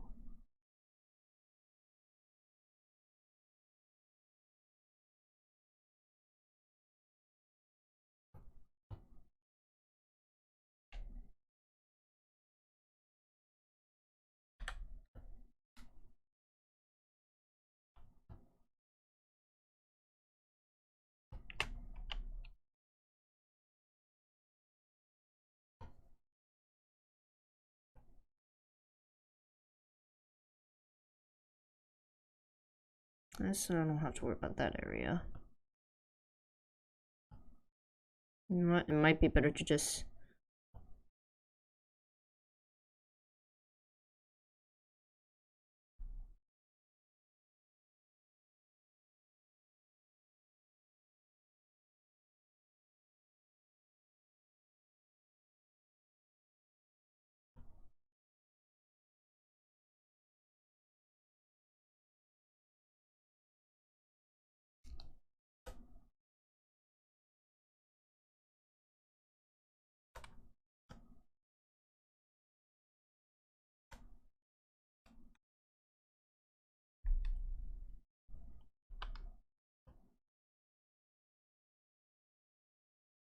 Oh shit, no, no. No,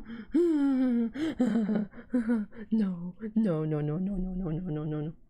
Oh, fuck me.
Save this.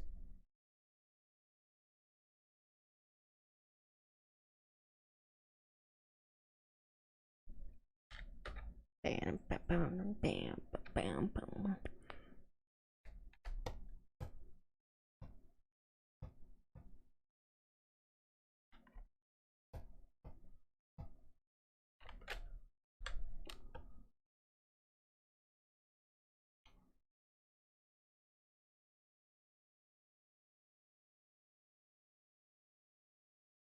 Don't worry, take your time. I don't want you dying, okay? Drive safely. But thank you for coming by, and maybe. Oh shit.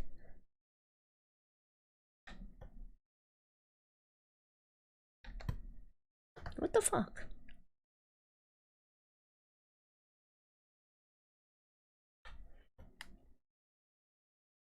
Alright, drive safely, please.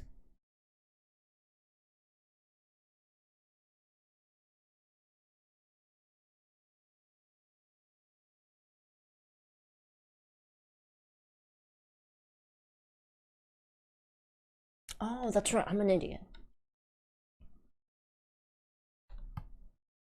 That makes so much sense now. I forgot about that tiny little groove.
Oh shit. Oh, my neck. That's not good.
Oh, interesting.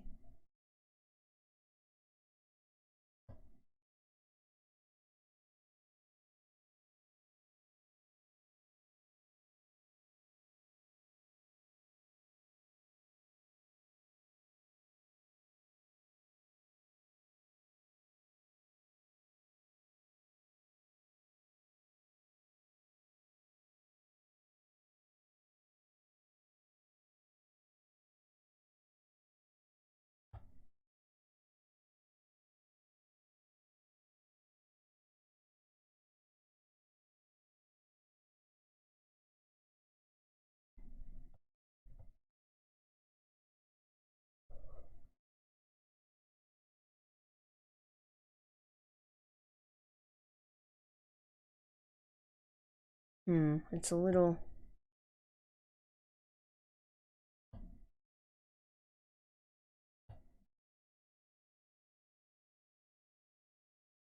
I actually like this better.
Carol Baskin.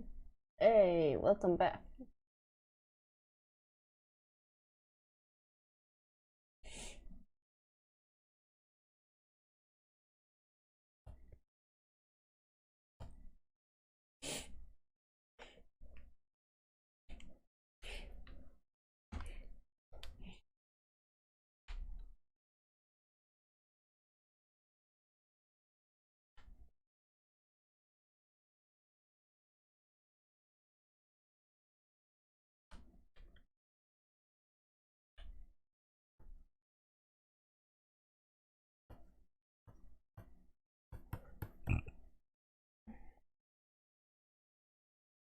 Ooh, yikes.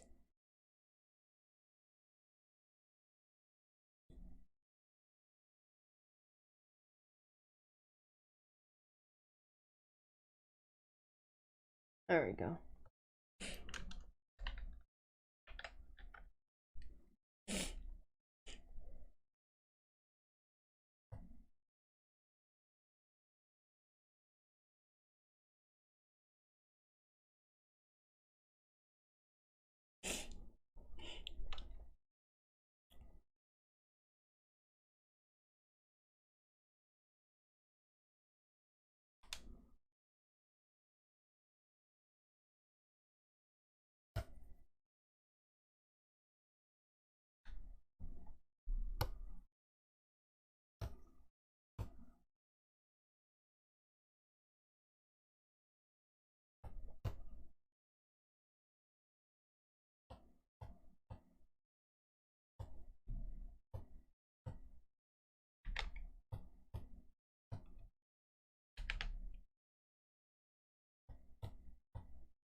Oh, yikes.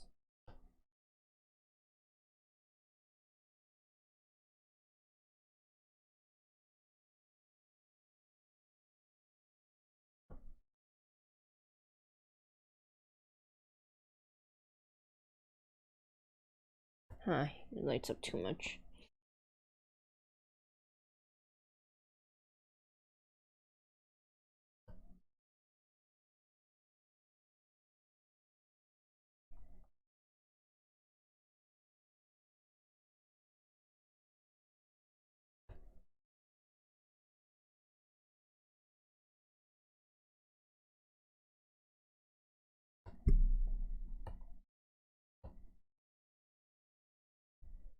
Okay.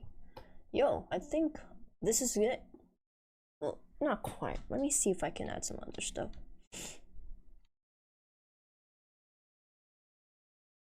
For example, Angel should be singing.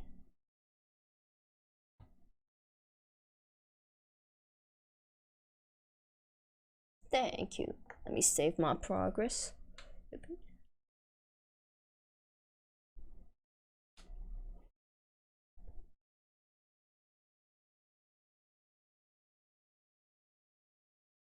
The dead frog.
Okay, there's no point of view there.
Oops.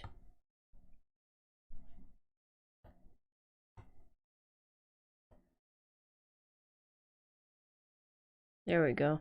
I don't know why I did that.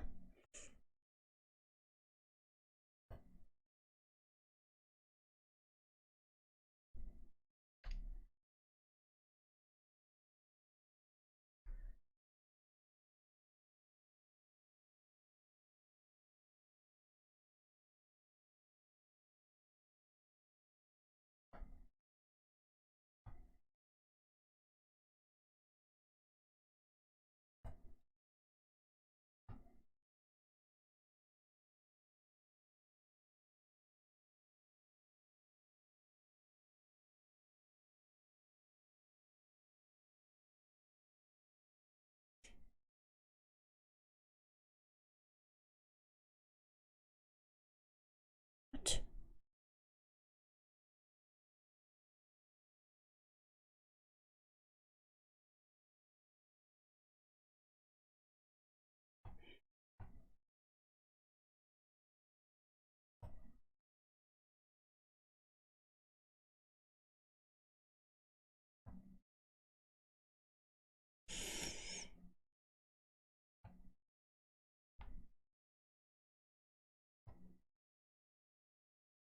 Man, this gets more unnecessarily complicated than I thought.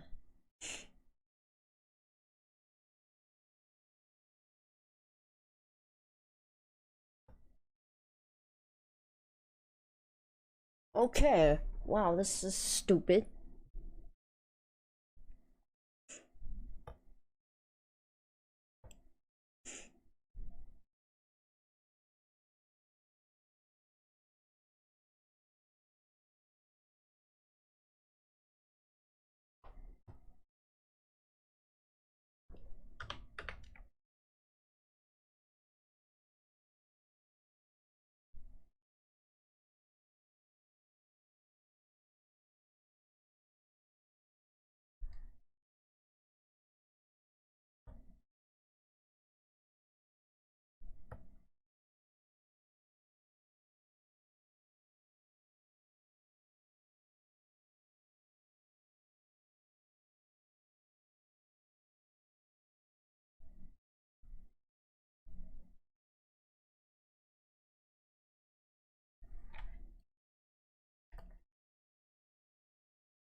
What? So it won't copy any of this shit. Okay, that sucks.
Save that.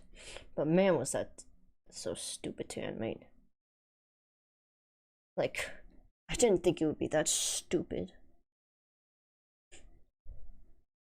But again, it proves some limitations of.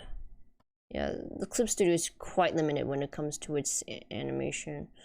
Then again, you gotta keep in mind, this thing started as a drawing program first. First and foremost priority. Oh, it makes sense.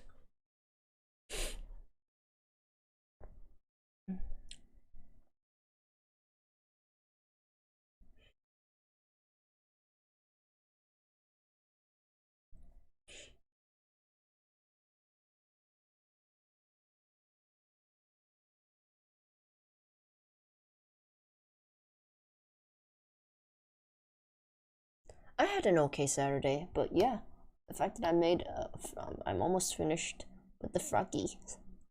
I'm so happy about that. Now, did I have to compromise in some things? Yes, yes, because number one, I didn't want to stay this long working on fucking frogs. I really, this is okay.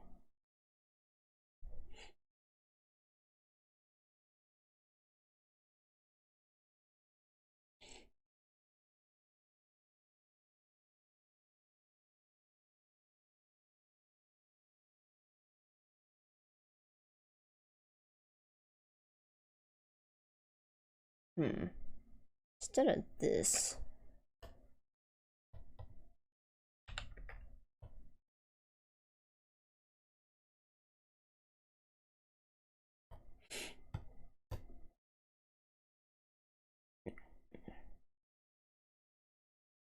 Wait, I don't start until here.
Oh, I feel like an idiot.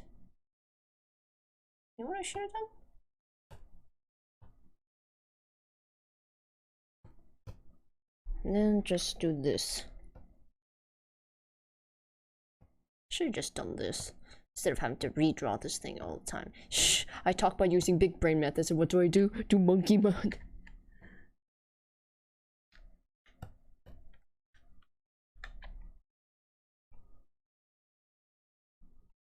Monkey.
Ay, ay.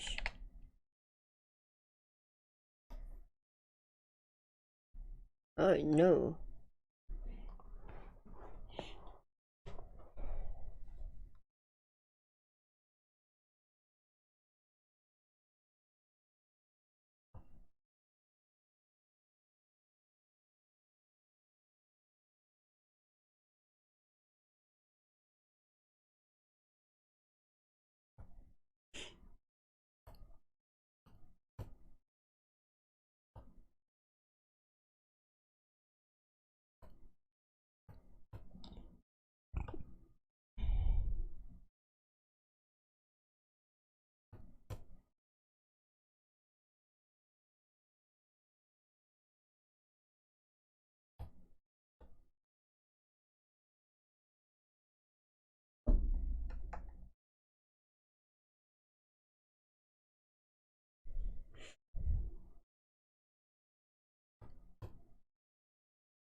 Yeah, let's try this.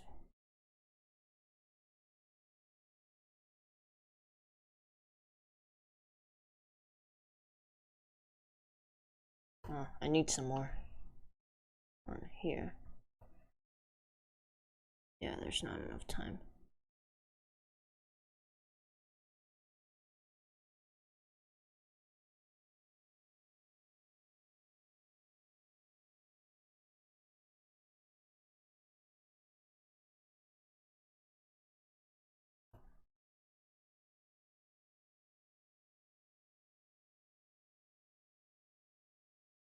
Honestly, I just need some more.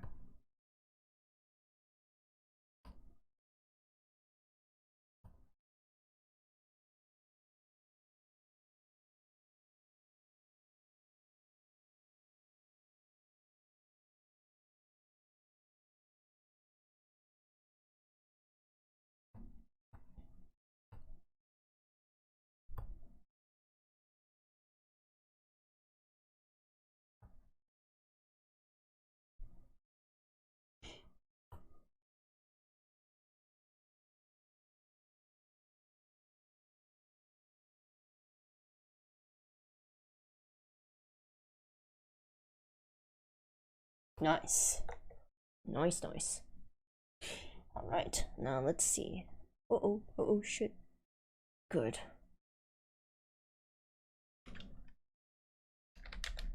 Sing. Big sing.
Let's go a little extra mile.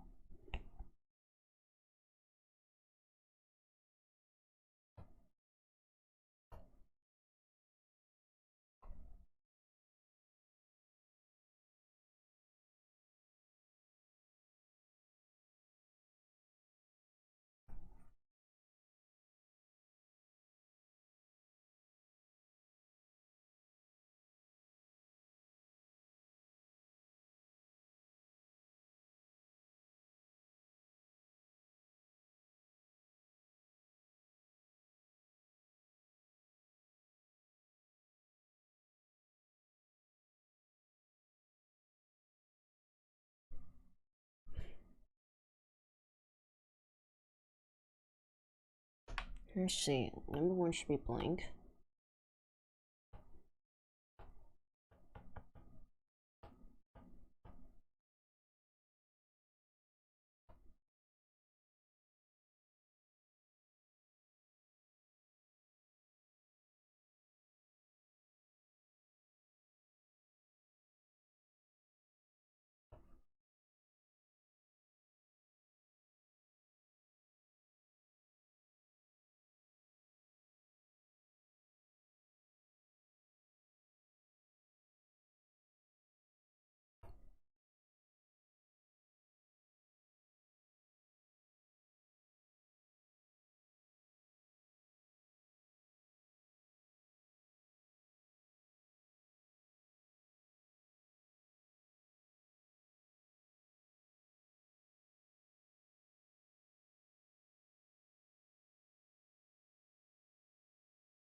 Yeah, it's not the most cohesive, but it'll do the trick.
All right.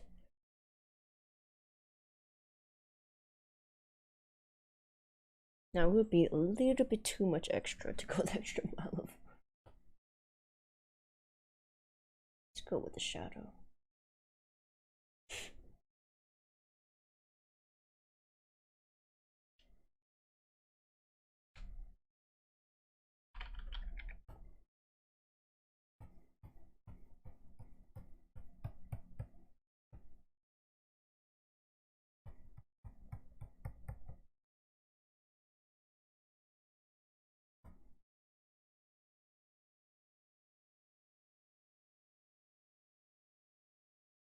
I mean, I hope it's safe for your doggo.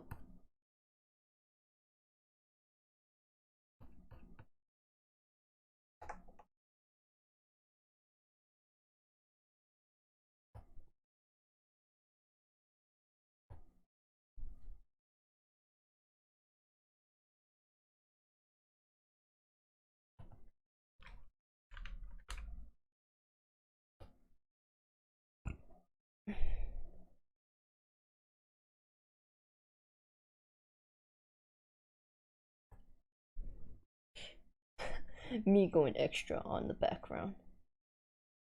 On a silly, silly.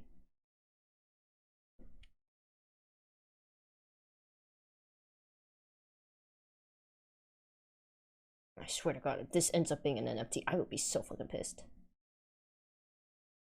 It better be, because pretty sure everyone in the yard, no, not even everyone.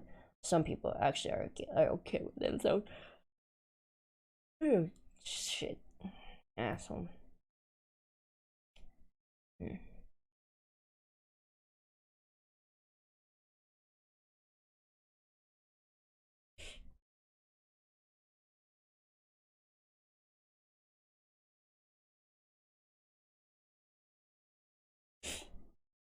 I think I'm gonna stop with this.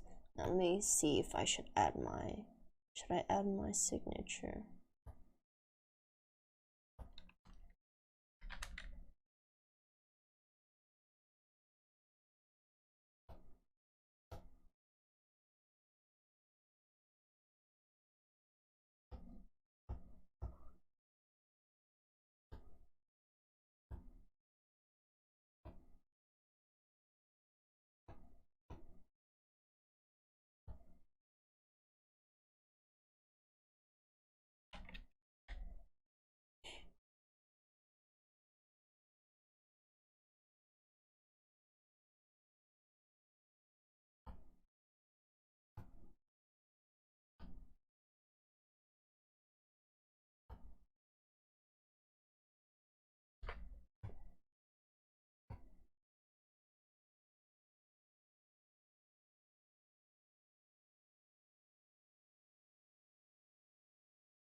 Can I put my signature on there or no?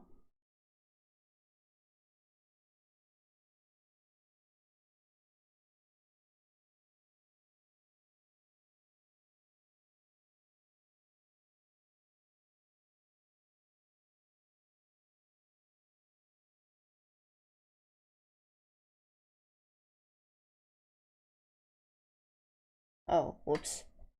The person's like, oh, try to make a different frog. You know what then? Why don't we try this? Hey, how about this?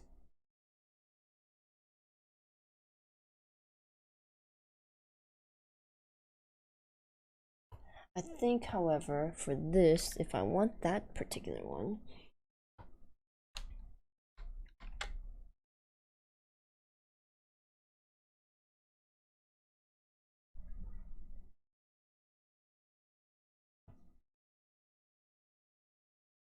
not yellow. So then let's try.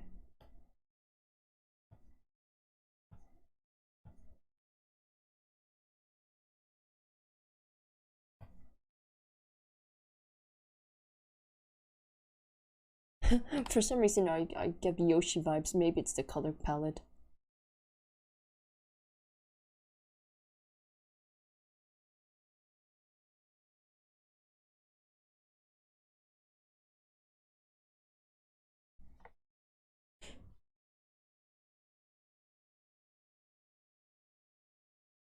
Okay, I'm happy with it. No, does it say anything about me putting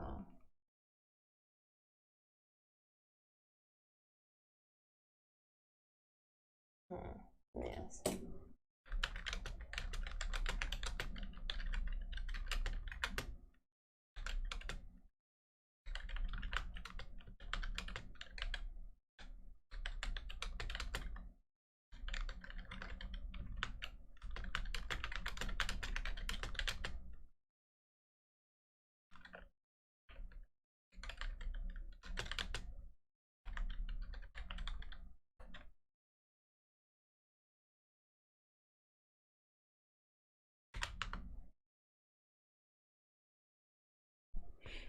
Alright, but alright. I think I'm gonna end it from here for now.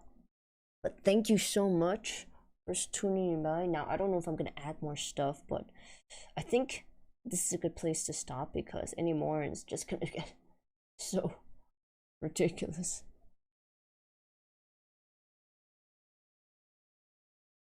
Uh-oh. Oh, ooh, looks like I've missed one. Looks like I missed one.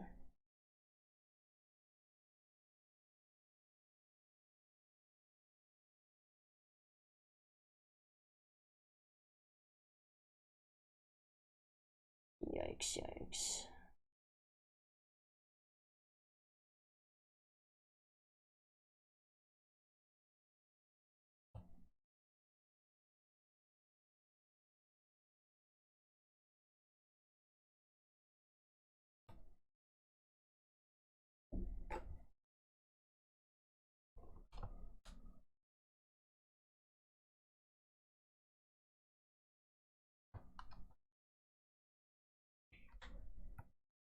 Oh shit. Why am I looking in here? I just need to look at the colors. Oh, I'm an idiot.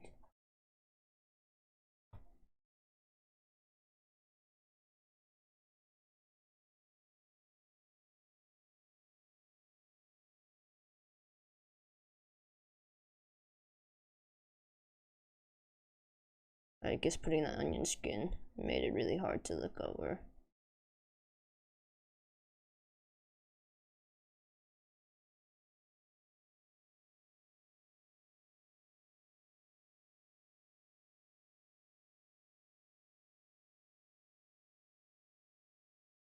Alright, all's good. Ooh, glad I caught that. I mean, it's this part here. This was a gross mistake here. Like, not looking for the webbing.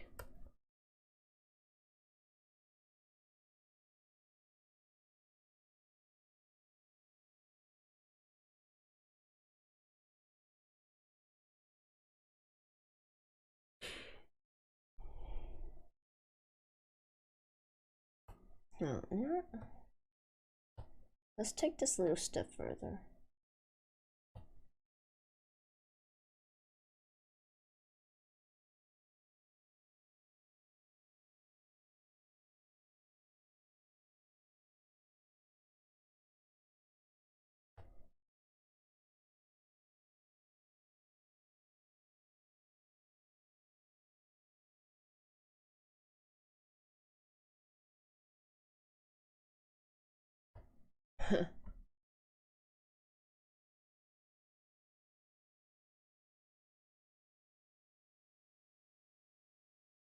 Actually, rather than that, what I want to do is make certain aspects like here and here.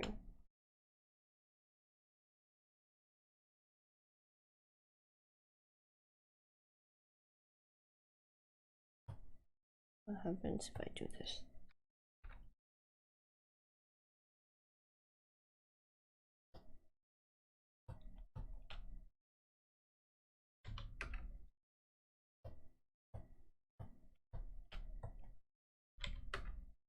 Let's see what happens.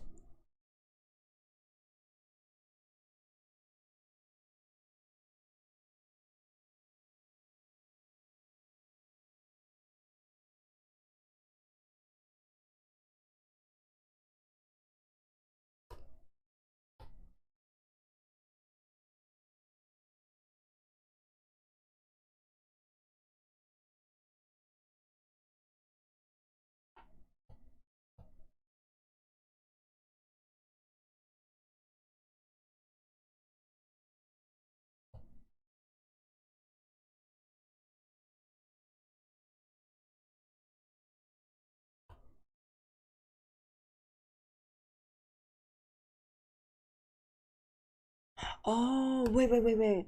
Oh, shit.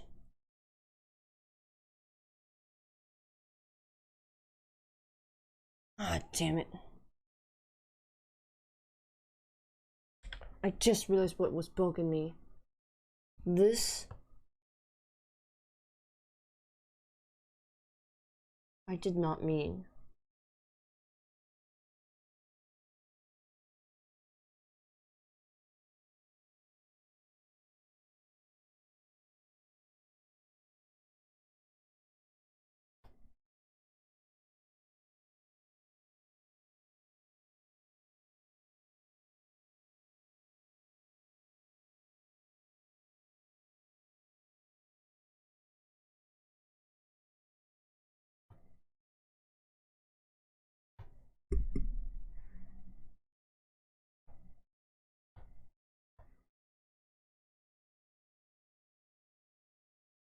Okay. Yeah, I gotta be careful with that.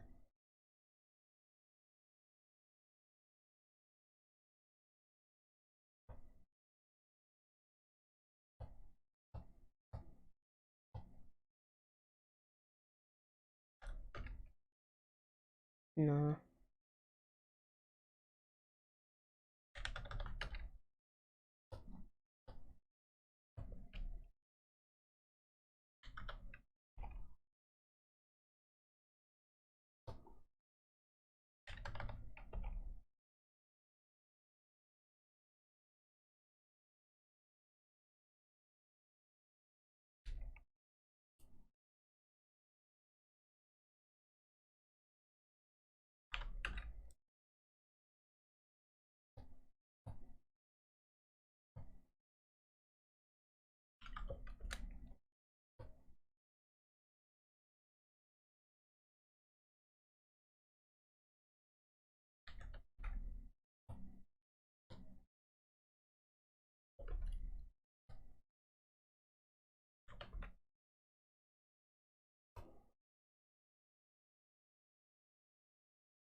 Alright, there we go.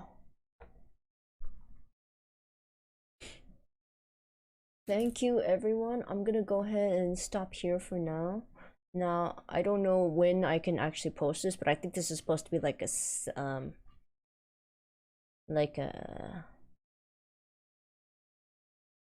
I think this is supposed to be like a, fuck, what am I trying to say? I think this is supposed to be like a secret, like a final secret. But what I will do is, maybe try to put like a work in progress, if allowed. Yeah, I'm definitely gonna get some rest right now, but meanwhile, I'm gonna go ahead and send you to someone. Thank you so much for stopping by and sticking around. Alrighty. Let's see who to send you to. Who is available? Oh, quite a lot of people are available actually. I have a mutual who's playing Final Fantasy 14. There are 2 people working on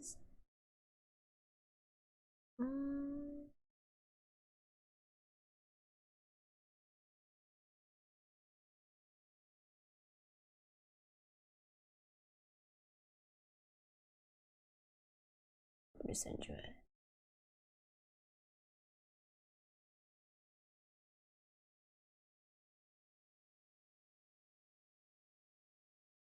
Oh, Beasel's doing some 3D sculpting, I think, or I'm gonna send you over there.